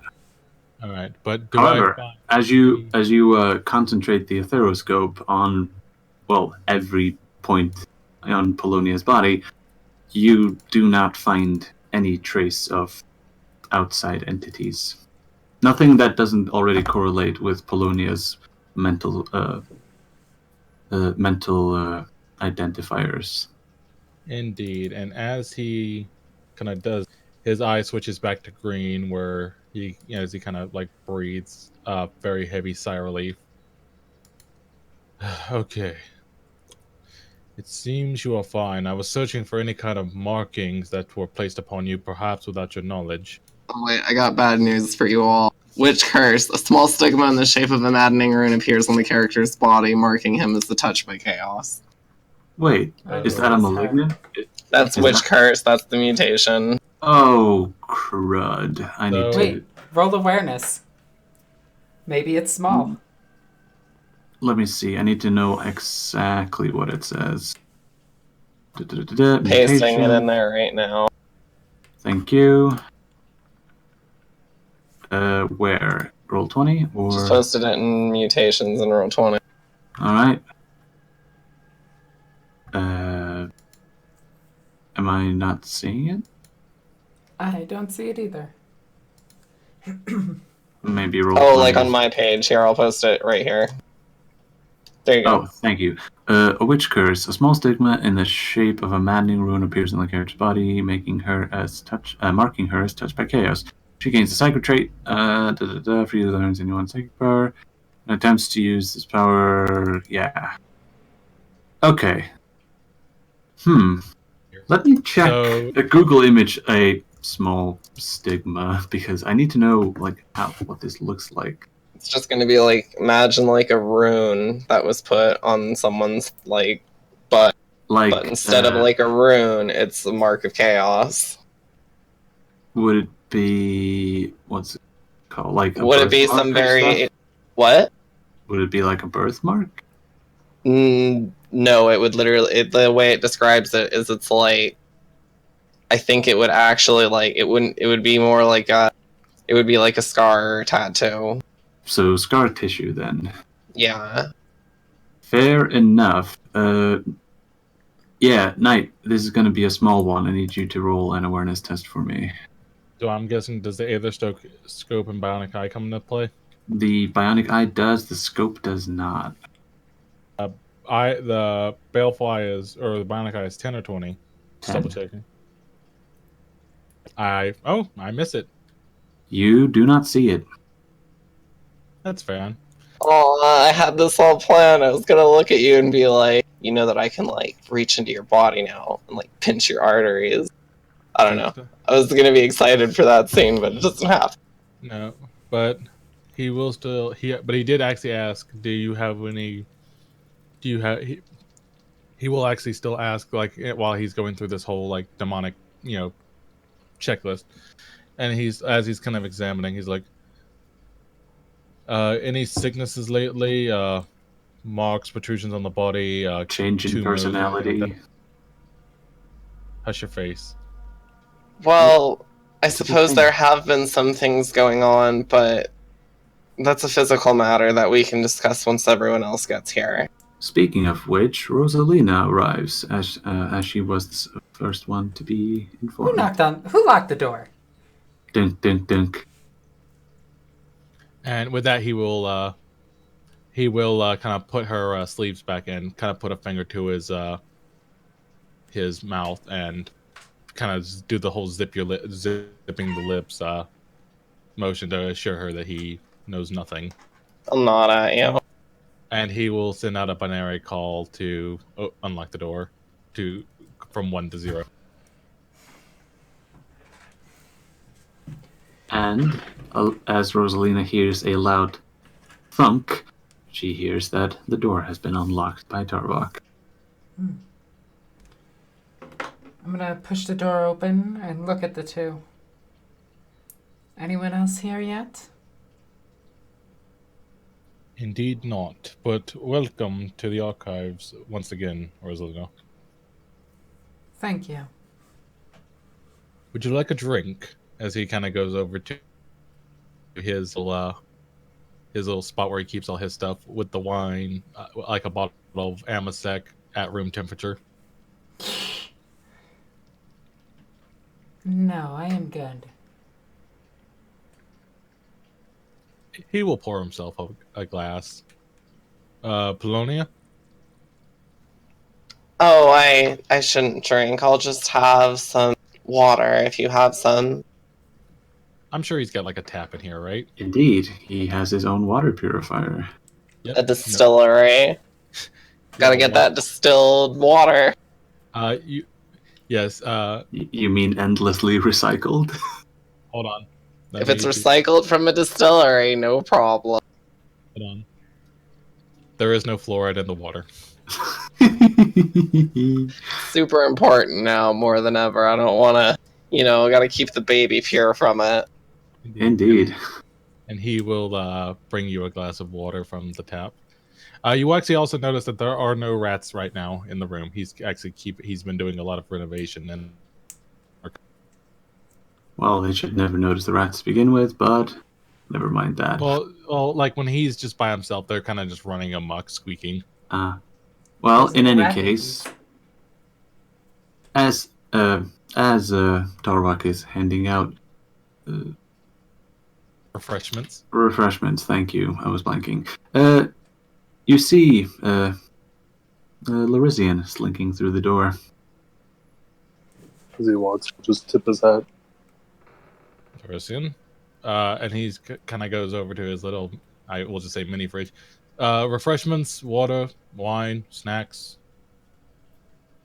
When you ask him that, he's just going to hold up one finger, reach into his jacket, and pull his flask out, give it a slight little swish. Oh, I'm good, thank you. Indeed, and he will have Theta 01 acquire chairs for everybody around his work table, like the big table in the middle. Yes, most beneficent one. Ha! Oh You've been God. waiting for that. I use that all the time. He was waiting. Anyway, and he will light some candles to make sure that he's trying to be a gracious. Yeah, in the space that he has conquered. It's mine Rosalina now. just sits down with her two swords next to her. Melt-a-gun on her back. No, the melt-a-gun and the backpack are back in the room. But she does carry around the two swords.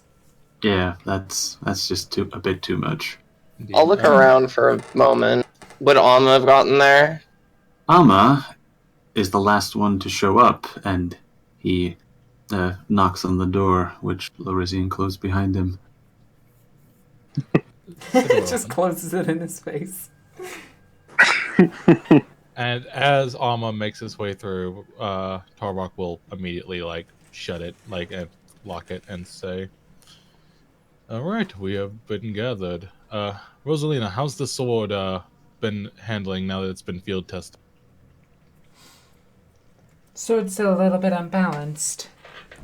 Though I have learned some techniques to help compensate for that. Perhaps more work needs to be done with it. Perhaps a softer core, or No, the sword is fine. The mistakes are my own. I must learn more about this blade. At her admission of human error, not the machine or the piece of equipment, he actually smiles in appreciation of her humility. I've made mistakes while using it.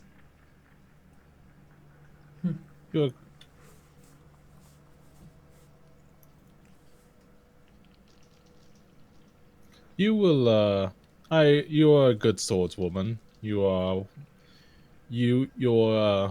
victories have been well warranted. You will find a way as it goes on, I'm sure. Yes, of course. As Rosalina and Torvok have discussed adjustments to the Xenos blade, you hear the crackling of the Vox system as you hear Aristide's voice coming through and says, "Ladies and gentlemen, crew and passengers of the Oath Unspoken, this is your Lord Captain speaking. I have come to you with glorious news.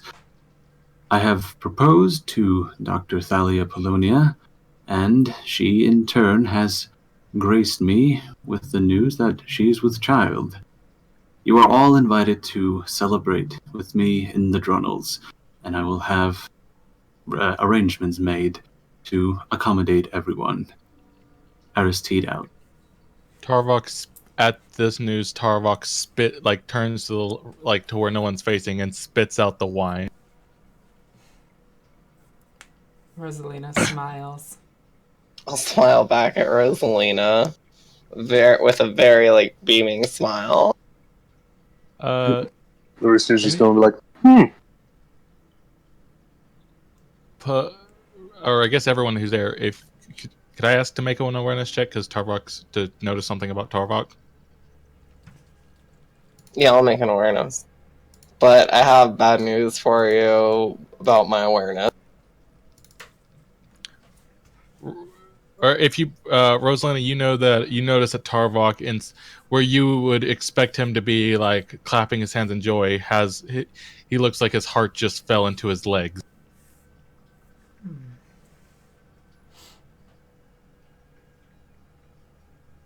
As he contemplates what he just learned with the fact that she is now a child. Victor, can I do a Forbidden Lore Demonology check to see if demons can impregnate, without the use of coitus, if they can actually impregnate a human subject? Roll Forbidden Lore Demonology. -20. Plus 10. Ooh. Yeah, it is one of your best lore skills. It has cost me most of my mental state. Yeah, but such is the sacrifice one makes for the Emperor. Omnisaya. Yeah, or that. Chaos! So, yes, it is. Yeah, it is perfectly capable happening. Tarvok is on, Rosalina would notice this because she's probably looking at him. He looks like he's on the verge of having an absolute mental breakdown.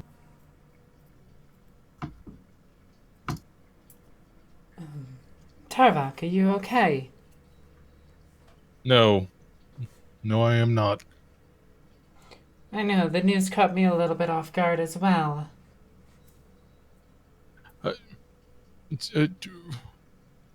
He actually see his eye shut off as he kind of deactivates a lot of his non-essential systems to calm down a minute.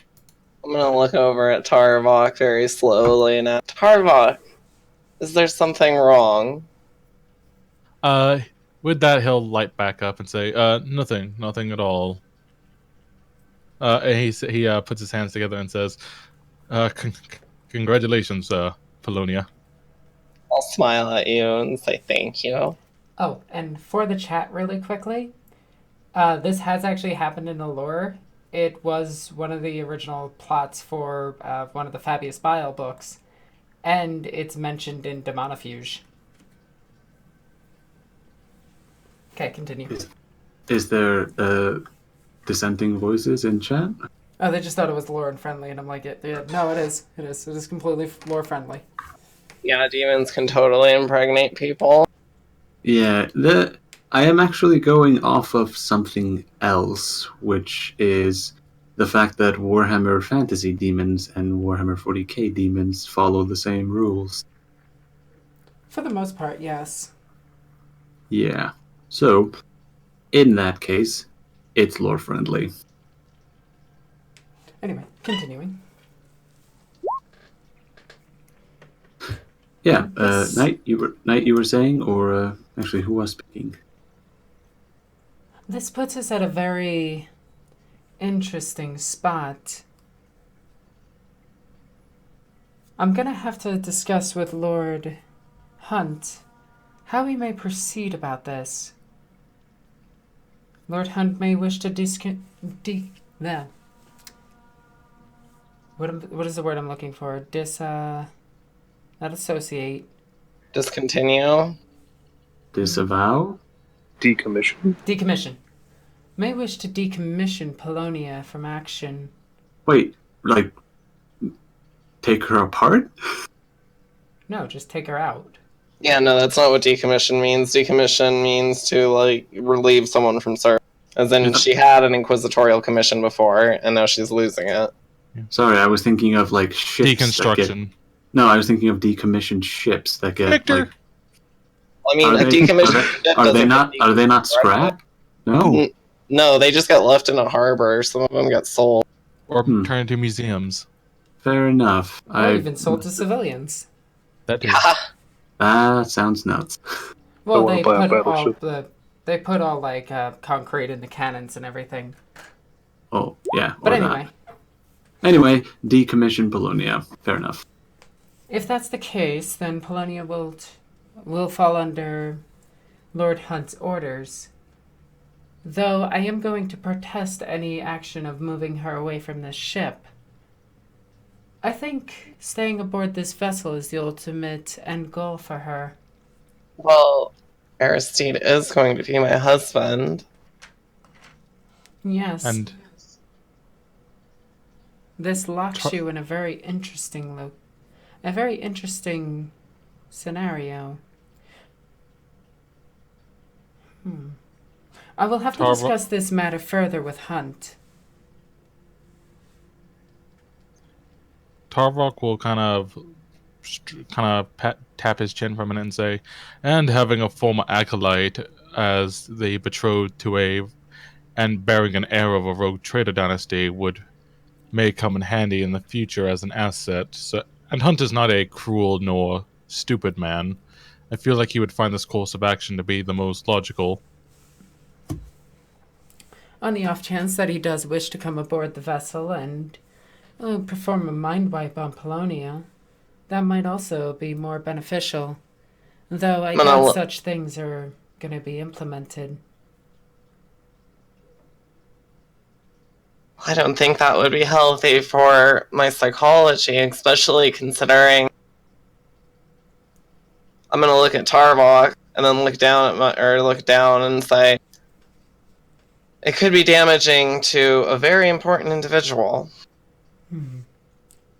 At the end of the day, this is Hunt's final decision, as we are all property of the Inquisition. Right. For better or worse, we are his acolytes.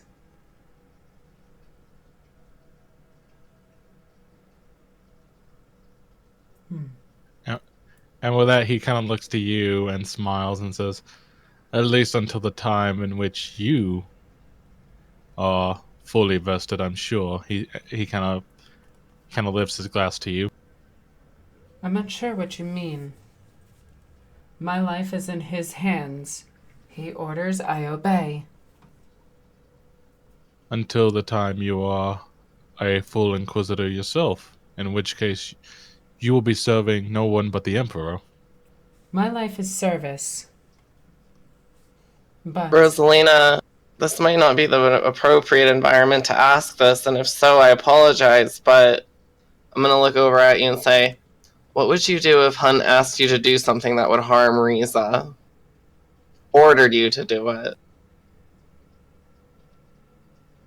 And at that, Rosalina's gonna take a stern, stance. I would act on the best interests of the Imperium.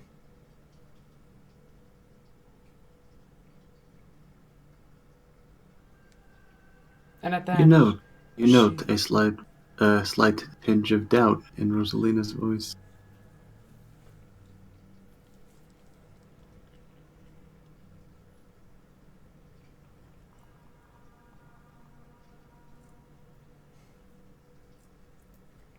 But that's neither here nor there.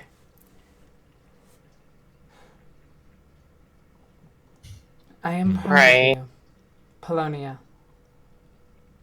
Thank you. I guess it won't be Polonia for much longer. That's interesting. That is true. Thalia Anzathor. Has a nice ring to it. I hadn't thought of it, but I agree with you now that I have. Well, regardless, preparations will have to be made. Tarvok, I need you to construct, and I'm going to hand him a list of things, at least 10 to 20 different documents. And this will be all the stuff that she will more than likely need for the caretaking of her child. Strict regimentation is also going to be needed. Maybe we can stop by...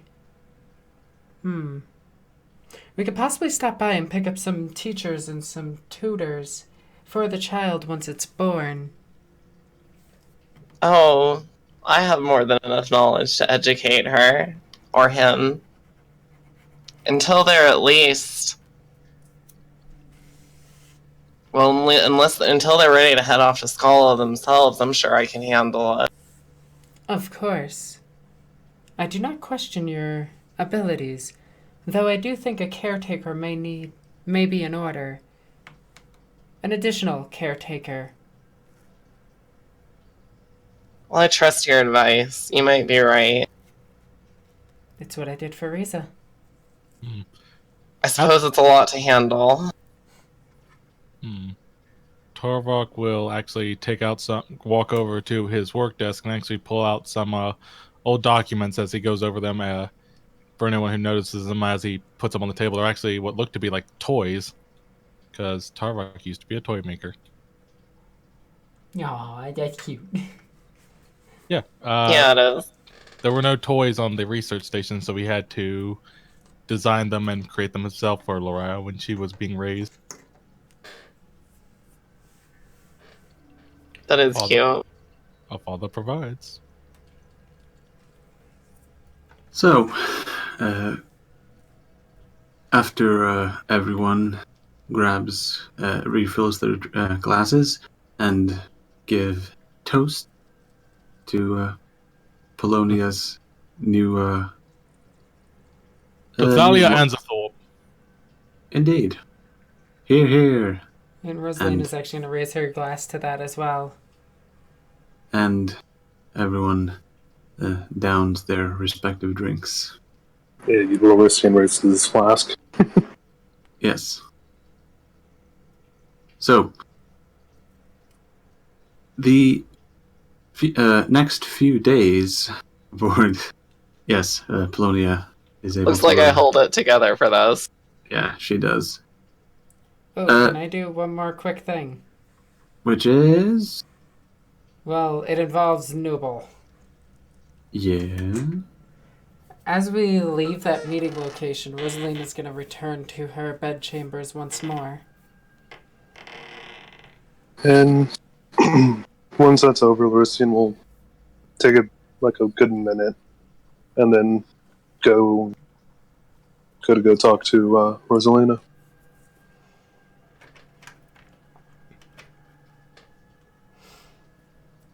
I'm assuming you're going to knock on my door or something. Nah, he's just gonna kick it right open. Nah, yeah, you know. What are you playing, Munchkin? Quick, draw a card. Play the monster. Grab the loot. I swear if this is another message about congratulating the wrong woman, I swear. I'm just kidding, obviously. Does she say that? No. No. Oh. That was strictly a joke. That was out of character. I know. Just, yeah. It would have been funny. Enter. So, And Rosaline is sitting on her couch just brushing Riza's hair and everything. Christian will open the door and enter. And, yeah. So, that was unexpectedly expected, wouldn't you agree? Unexpected, yes. I assumed Thalia would know a little bit more about, well, that. She's compromised her position a little bit and put me in rather a tough spot. Though I will go out of my way to protect her. I'm sure you will, but he's gonna have a bit of a, well, kind of face on his face. You doubt yes. me? Face. No, it's more. I'm going to put you in a little bit more of a tight spot with what I've found out. Riza, go off to your room. she hovers away into her side chamber. And at that, Rosalina is going to look towards where her blades are. They're on the desk, like near the door. What is it?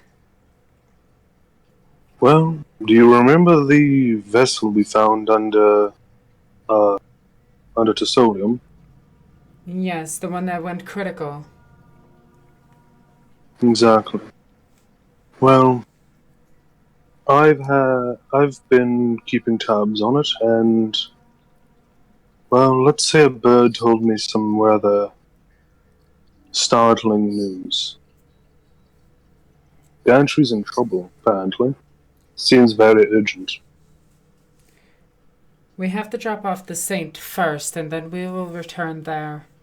I will do this with all due haste. That's good. 'Cause I'm sure my associates will be able to hold it down until we arrive. I have all faith in them. So, If nothing else, they could use the late Crimson's men.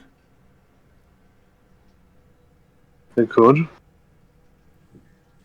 I was going to send word to Hunt, but I wanted to run it by you first. I have to send him a communique anyway. I will bring this up in mine. Very well. Now, Oh, go ahead. no, you go on, because Now, is there anything else you need to tell me? no, I was actually a little curious. I'm curious about how Polonia and the captain got together. Sorry, I said late. That was not my intent. Lord was the... I meant to say Lord. And the Lord Captain got together? I thought that was pretty obvious. No, it is pretty obviously that man could never keep it in his pants, but anyway, it's not really the point. What I'm actually curious is how your research goes. My research. Oh, I've come... Sorry. What are you giggling at? What Tarvok said. Yeah. That's pretty good. Alright, God damn it. start that part over again. Okay. My research. Yes, your research into xenobiology. I hear it's a very fascinating field. I have not done too much research into the xenobiology. Of which do you speak? And at that, she's going to get like a sudden realization of what you mean. Oh, well, another little bird told me that you've been keeping rather close with Morino. And he's just going to have a very cheeky smile. Then they must have been lying. Morno and I's relationship is strictly professional. Oh, is that so? Quick question. Do you have to roll a deceive here? No, I think we've already planned out the entire scene. Hmm. Fair enough. So, I'm assuming that little kiss of yours was a business transaction then? Hmm? A kiss? No, there was no such thing. Oh, right, of course. This eye must be failing me as well. Then he's just going to tap the, like, right where the temple on the eye meet. Maybe that injury of yours is making you a little delusional. The thoughts of a Perhaps. human and a Xenos being together. It's not as strange as you would believe.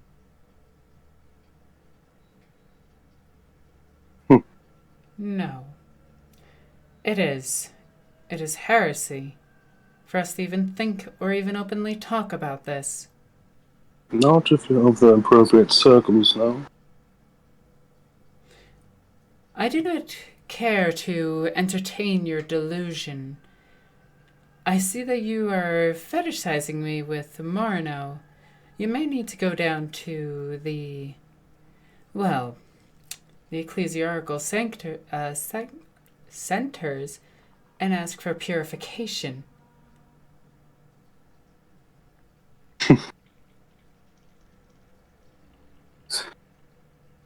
Or the ship's confessor, depending. He's just, at this, he's just going to kind of smile and... You say fetishizing, but have I ever told you one thing? Well, something I don't really bring up to much people, but I feel should come to a bit of light with at least you, and maybe, it's... Wait, can you repeat No. that? I had a really difficult time understanding you. I'm sorry. Was I going, just a question, was I, like, breaking up a lot? Move your mic. Can you move your mic a bit closer My to your mic is face? as close as it can get without me eating it. Fair enough. Alright, try again, but speak a little bit more clearly. Okay. You say fetishizing, but I can confirm I have no such, idea. Yet you imagine me and Morino engaging in... what, exactly? I'm not imagining anything. I saw it with my own little eye. He's going to try to wink, but with the one eye, it's more of a blink. Oh, the problems of the one-eyed man.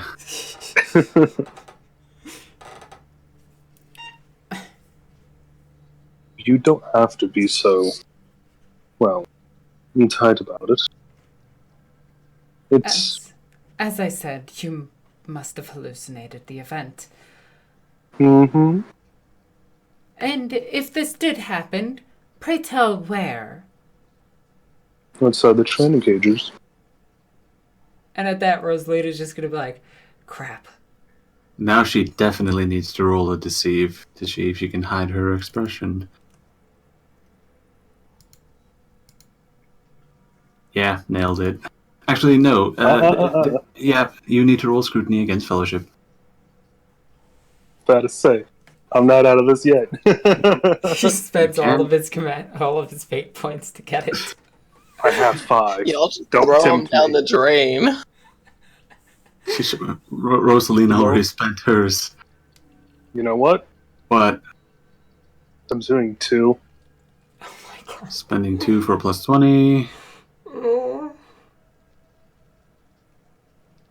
Now, Oh, no, don't fret yet, my dear noble. For you see, you can also spend fate points to get additional degrees of success after you roll. So, just letting you know, you could, in theory, spend an extra fate point to equal and What is her fellowship? It is 49, and A lot better yours. than him. Let me see. Yeah, mine's 31 because of the. Then you need to spend 2. I'll spend 2. Oh my god! Yeah. Rosalina puts on her best poker face, but Larician can see the slight blush upon the tiniest of reddening on Rosalina's cheek as she fights not to blush. So I see I've broken your little facade. That wasn't a kiss. Hold on, pause. Did you just say facade? Yes. Good enough. Doesn't matter. We're in the scene. No. God. Victor, Fast. Victor, Yes, stop. I meant facade. we just went over this. I'm sorry, but this is my automatic response. No, stop it. Cease. Continue. Don't worry, Rosaline. I'm the person you have to worry the least about judgment. I am telling you right now that that wasn't a kiss. What that was is I was simply telling Marino something. Really? It's a rather strange tactic for a whisper, pressing one's lips against another's. And at that, Rosaline is just gonna bite her lip and just look away. Have you told anybody else about this? Why would I?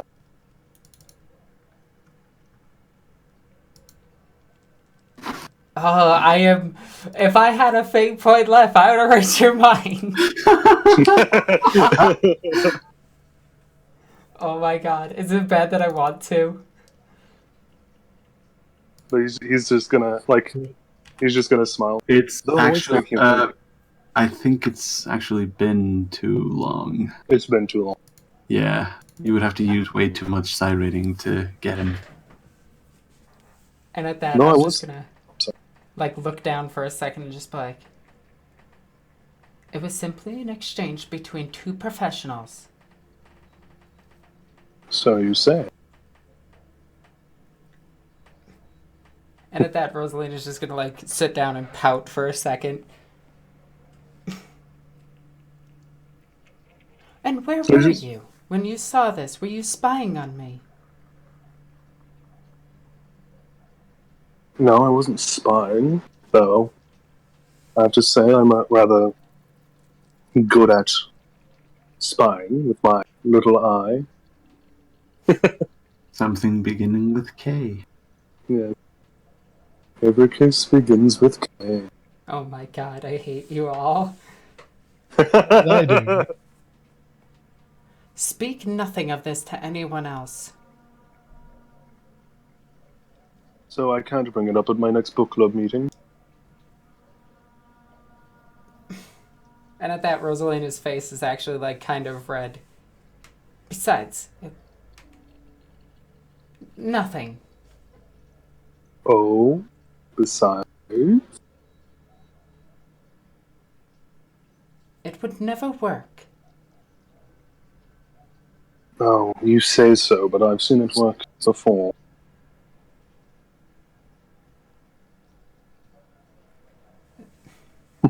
Rosalina gets a out of character vision of Gilliman and your brain. Oh, good. I mean, this is, just before all of that, so... Yep, it'll happen in 100 years. I wouldn't say 100. Because Actually, no, takes place it's way afterwards. less. It's actually closer to 10. Yeah, we're really close on the brink of the 41st millennium. 42nd. 42nd. Diggity. Look, Oh yeah. Reaching into a new age. Leave me.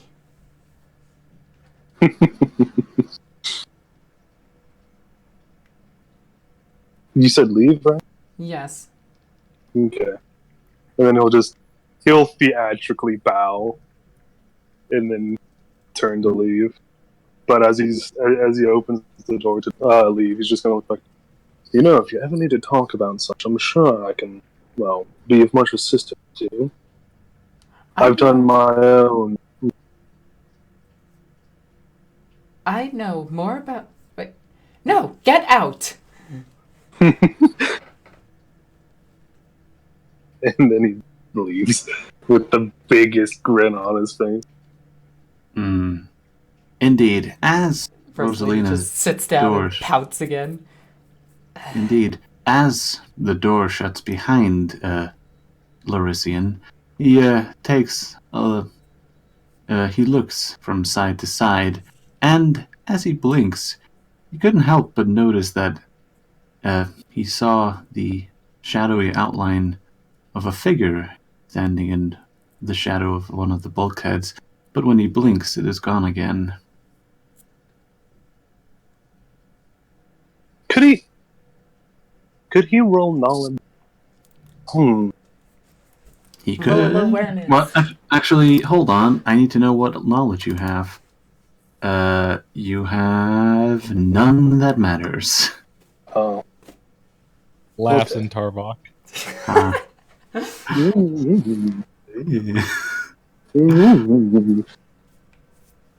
Okay. So he heads off in, well, where is he going now? Probably go to talk to Tarbok, actually.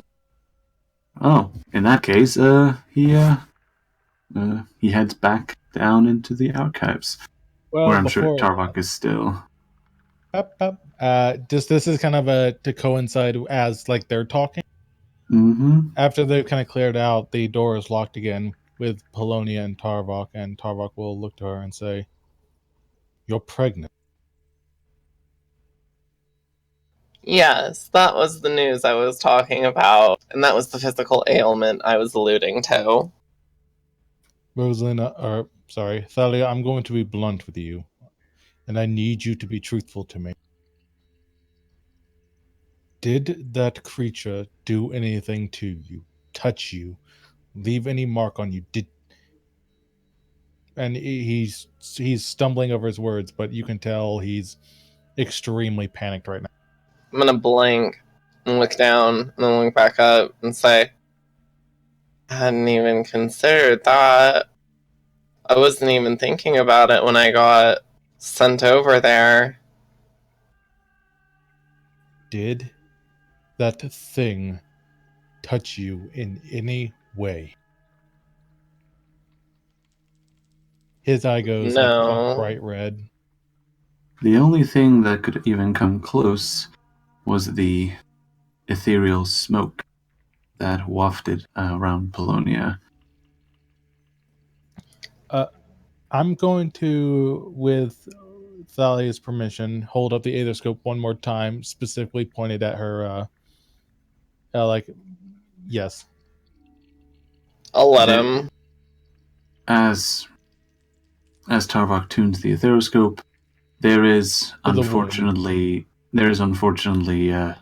actually now I'm thinking, when does neurological activity start in a child? Well, in a fetus, I should say. I'm not sure. I honestly don't know.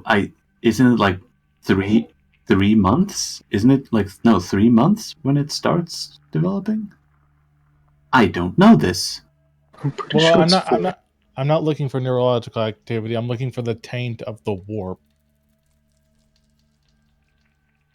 Oof. Hey, talk.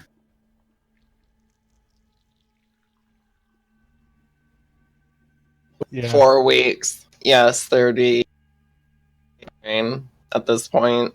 Yeah, the reason I ask for that is because he would be able to pick that up due to reasons. So, as he tunes the etheroscope on Polonia's womb, he does indeed in fact find a separate psychic identifier. Now, is this like a is it? I know this sounds weird, but is it okay? She's a psyker. That's fine. But is it like? Is there a difference between like a chaos, psyker, and a psyker, like a imperial psyker? I'm not sure the Theroscope can pick that up. I don't know.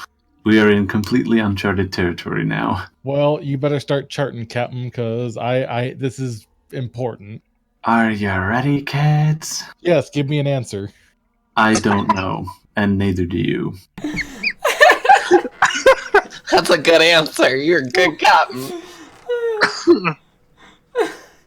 But okay, well, here's the thing: saying I don't have an answer is an answer enough to say I need to keep check on it. It's the baby factory producing a demon. Yes, that's what I'm trying to figure out. Like, is this neurological thing literally made of warp stuff? No, but there you sense the tiniest amount of another psychic essence. That's and he says, and he as he figures this out, he looks at her and says, "Well, the baby will have to perform more testing, but I can tell you this: your baby inherited your gift." What? How is that possible, though? I didn't develop my ability until after my exposure to all this. Wait, and with that, he raised his eyebrow. Wait, no, you've been a psyker longer than that. No, I haven't been a psych, or I mean, like, I wasn't a psyker until I was in the Inquisition. Yeah. Oh, yeah. Right. That's what you meant. Yeah. Yeah. It's not a genetic thing. That's what she's implying. She's like, she's implying that like it's not a genetic thing because she's totally not related to some sort of species that's totally all psychic. And with that, he raises his eyebrow. Roll for me, Forbidden Lore Psychers. Be right back. I don't have psychers. I have the warp. Does that count? Roll warp. Actually, do you want to use the fate point? Because I want to tell you real quick. I bought a ship, Victor. I know. Don't you have one? He has none. You only have one fate point? No, I blew 2 to give me the plus 20 on the negative 60, and then I used it to reroll. Never mind. Roll warp. If you succeed, it is genetic. And you can tell her that. Okay, you made it. Yes, the psychogene is a genetic one. Be right back. That wasn't my question. Well, too bad. That is your answer. Here's your answer. Oh, here, he'll just go back to the Polonia. So it's like, if it wasn't something in your genetics, then how did you become a psycho? That's not just given away. Oh. I suppose that's true. I guess you're right. No, I have a thesis, and he noting that he looks at his arm, all 6 of his arms, and then, kind of holds out a hand and says, "This occupation takes its toll on us, sometimes giving us gifts that we did not expect." Well, actually, this is an actually part. All humans are inherently psychers. We're just not aware of it. It's also really, really muted. But I'm gonna look up at you, have a smile on my face, and say, "Well, Tarwalk, as you can now see, this service has given me the greatest gift I've ever gotten." And my expression will turn more serious as I say, "And I will, as you can understand, do anything to protect and keep those gifts." With that, he actually says, he looks at you and smiles and says, and his eye goes black again for a minute and says, and then he stays quiet, and then as it lights back up, "Memory file deleted."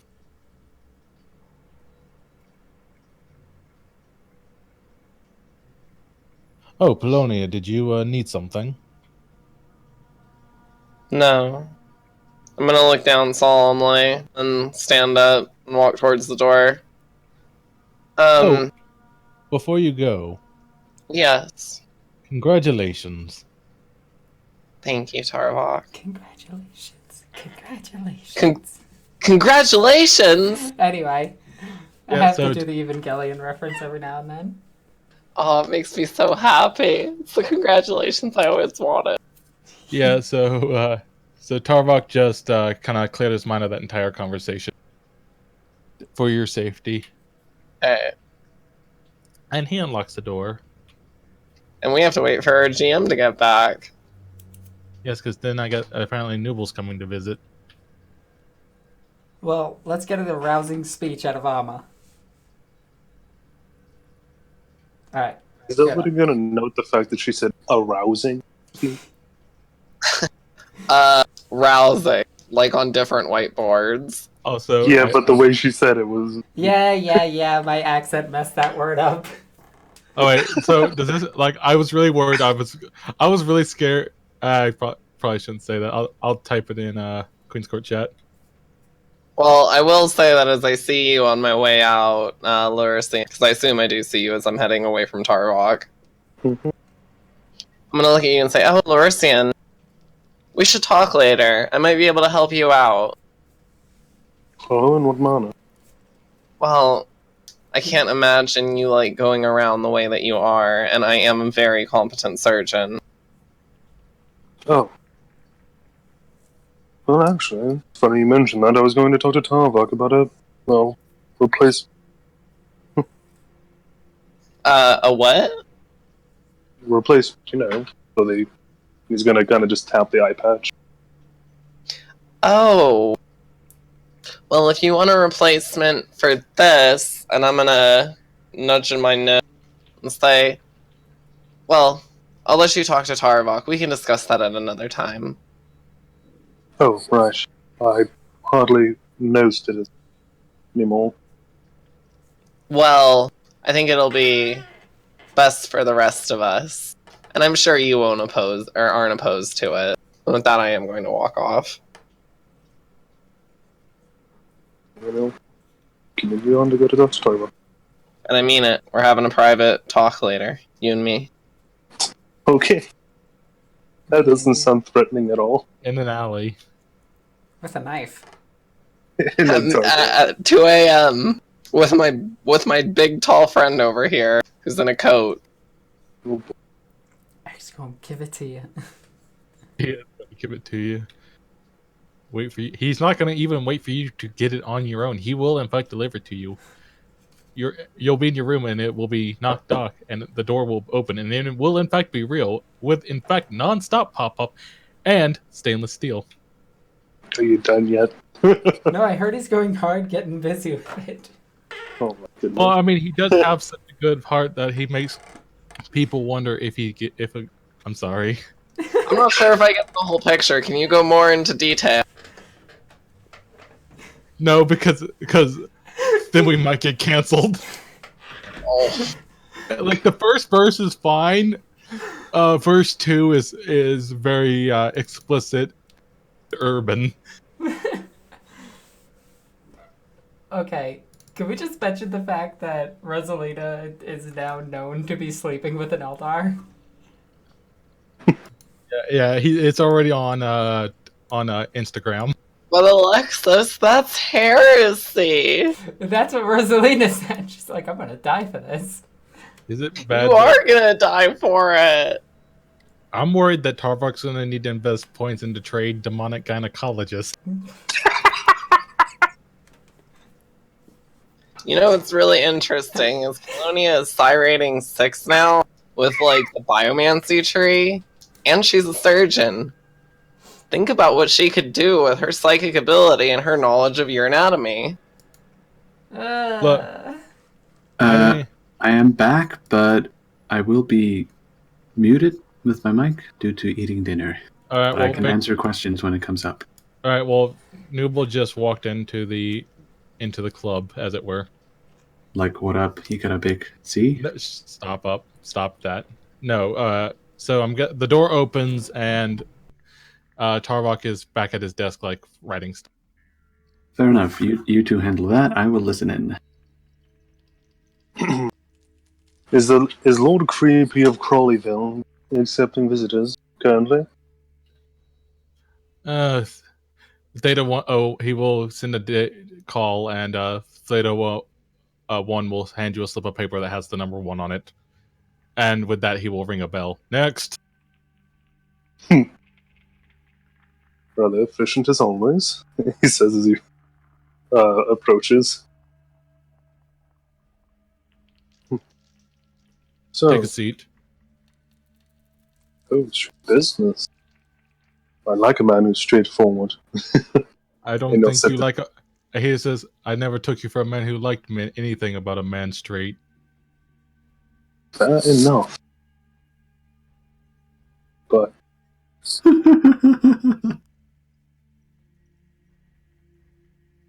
there is actually one thing I wanted to talk to you about. And before you say anything, he holds up a finger. Let me guess.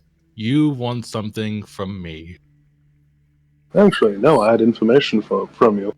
I mean, for you. With that, he slowly turns his head. Go on. Well, you know how you mentioned you wanted to check up on the activities with that, well, rather nasty ship we found under Desolium? The battleship, yes. Yes. Well, I've heard word that things have gone from bad to absolutely positively terrible. Ugh. That would explain my lack of communication with Omar Indish. Do you think your men are in trouble? My men are fine. I don't.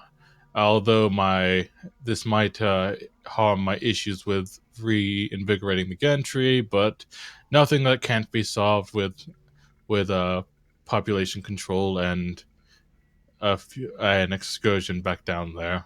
Although I dread to remember that cold hell. It's funny you mentioned that because gantry specifically was mentioned.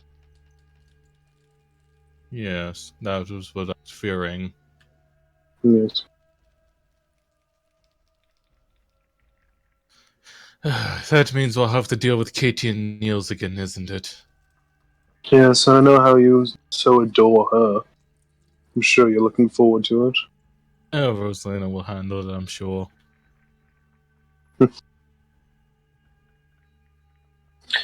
Actually, now that you mention it, I could require something of service. Oh, of course, of course. Oh, they always need something. They never come by and say, "Oh, Tarvok, happy name day. Oh, Tarvok, would you like to have a drink? Oh, Tarvok, would you like to hear about what he's doing?" No, it's always, "Hey, Tarvok, give me this. Tarvok's fix this. Tarvok, this, that." And with that, he just kind of slams his fist onto the table, and then kind of his eye goes back to green. What may I help you with? Don't worry about it. I'll call my cousin. And you're just gonna pat him on the shoulder. I was simply meant to. Now, it's a rather nice little cave you set up down here. But before you go, Thalia Polonia will soon be Thalia Aristide. I'm assuming that Ansathor. you'll still... Anzathor, I'm sorry. Stupid A's. And he says, I'm sure this will assist you in your efforts to bring peace to the dynasties, yes? No, it actually entirely ruins my plan because it entirely hinged upon marrying into the family to join our two houses. He's gonna say that with a bit of a wide grin. I don't think Aristide prefers men, Serena. No, there's no harm in trying. Get out. And with that, he will pull his pistol out. Get out. No, I'm only teasing. Click. And I see you are not. Have a good day, Tarbok. He'll stand up and start walking out. And as you step out, the door shuts behind you. Hey, I'm sure he needs a concubine every now and again. Sometimes I'll get tired, especially during the pregnancy. Click. And Then I guess- Tarvok will begin doing the schematic. Alexis or Rosalina, what was on that list of stuff you gave? Like anything particular? I need that. Like anything that would require special attention. Oh, it's just like cribs, baby carriages, bookshelves, Bookshelves. toys. Toys. What was I going to say? Victor, can I scrounge the archive for any form of like children's literature from across the galaxy that I can stockpile for her, including like maybe Rosalina different? even wrote children's literature. There you go. She So was like, a can teacher. I? You Sorry? can, yes. And you can simply say that you do. No test needed because there's plenty of time. However, Now, can I find one that are any of them written by Rosalina Lockwood? on this ship, no. I mean, Are any written by the Lockwoods? No, because they are not popular in this sector. No. You do realize how far away they are. Yeah. Yeah. Well, in any case, I have to swap the screen again because actually I'm going to say that after a few days of warp travel, the Oath Unspoken breaks warp and travels from travels to the sector capital of Juno, where it sets up in high anchor, and a 3-day celebration is held after extensive preparations from the Ansifor crew, and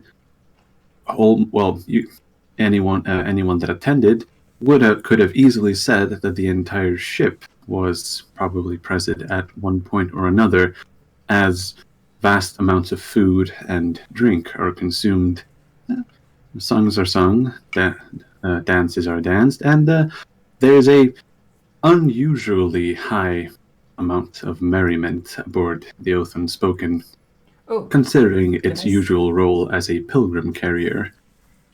can I say something to Marino real quick? I'm assuming me and her are hanging out. Oh, yeah, you are. We're celebrating the unification of Thalia, Polonia, and Aristide. How do you feel about this? I feel elated, she says with a question mark. I am happy for Aristide. He deserves something good after all of the trials he has gone through.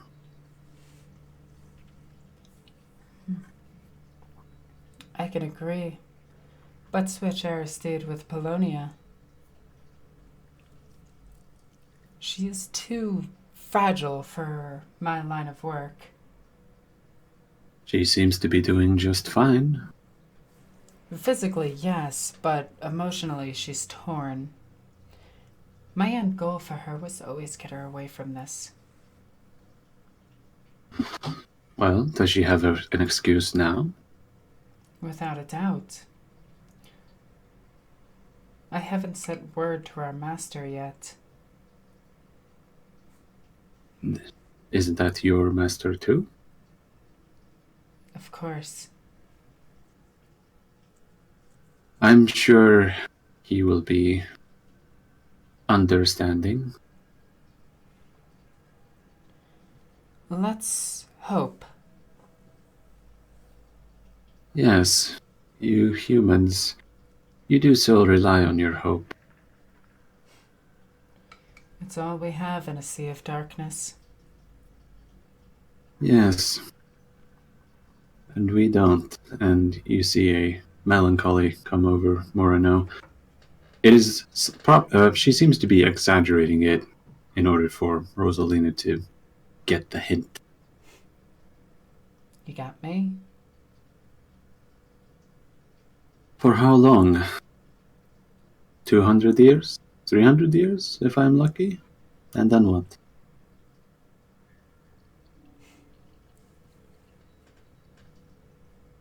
And at that, Rosalina's just gonna look down and just... Well? Yeah. Human life is fragile that way. You live so short, and yet you accomplish so much. You struggle while the Eldari merely dwindle. And yet, we have all the time in the galaxy to do it. It's the burden of the species. Well, if there's anything I can take refuge in, it's the fact that I don't have to win any arguments with anyone. I can just outlive them. And she grins at this. Well, let's enjoy the time we have. And you head back into the celebration in the Drunnels. I'm assuming, However- wait, can I roll? I want to roll something really quickly. I need to roll this really quickly. Be quick. I do spot Noble watching us.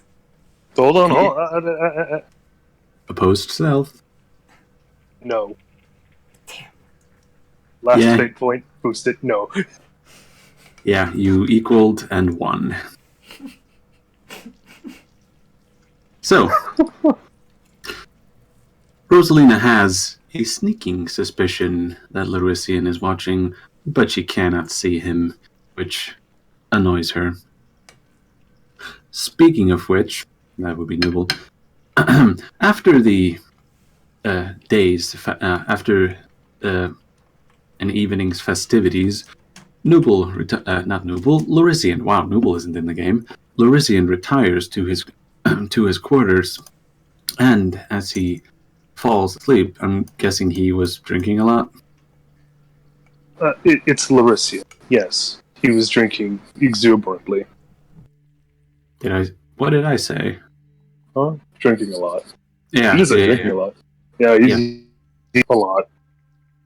Indeed, as he stumbles drunkenly back to his quarters, he falls face first on his bed and starts snoring. However, his sleep is perturbed when the annoyingly familiar dream takes place again. Does the drunkenness carry over to the drink? It does not. Good. Although he finds that in the distance there is a slight waviness, almost like a heat distortion, but that seems to be the extent of it.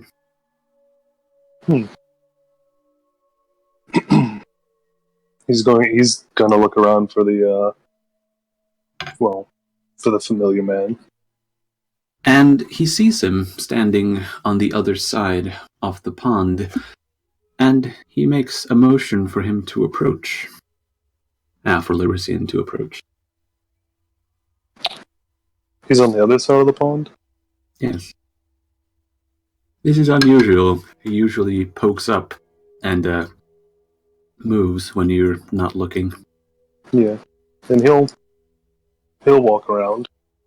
As soon as Larisian takes a step, he finds that he is on the other side of the pond, standing next to the shadowy figure. So, I take it you had an enjoyable time of it?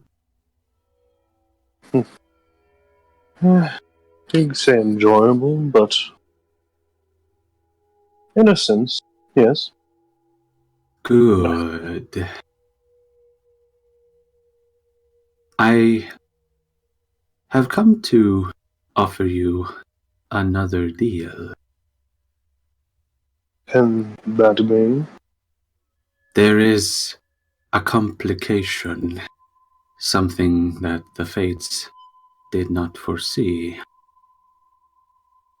Your actions these past days, they have made they have made adjustments necessary, and I will simply tell you this: keep her alive. There are forces beyond my control that wish her harm, and in return, I will pay you. And he flourishes his hand, in which he makes he turns his hand into a fist, and when he opens it again, you see a glass eyeball sitting in his palm. If anyone asks, simply tell them that your kinswoman sent it. It is my gift to you. And who do you mean by her? Well, I know you're not going to tell me directly, but perhaps I could get some kind of hint. I can't say. And as you, do you take the offered glass eye? I do. As soon as you grip it, you are violently jolted awake. Back on the oath unspoken, as you hear the alarm ring off, alerting all hands on deck to prepare for warp translation. It seems that the ship is getting ready to move again. So, and with that, actually, I'm going to have to go back to the map because we're back in the warp. And I'm going to put us right here in the center so that next time we can start. Actually, no, I'm going to say that the trip finishes and we will start next time on the Shrine World of Asuar. Indeed. Yeah. It's over here. Boom. Here. Oh, let me just twist it a bit. Here we go. Is that better? There we go. Yeah. So that was an eventful episode. But a welcome one. Yes.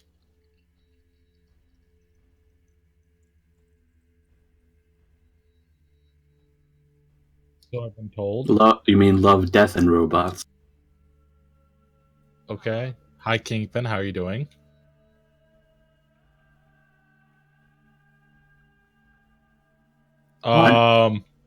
Which What? episode?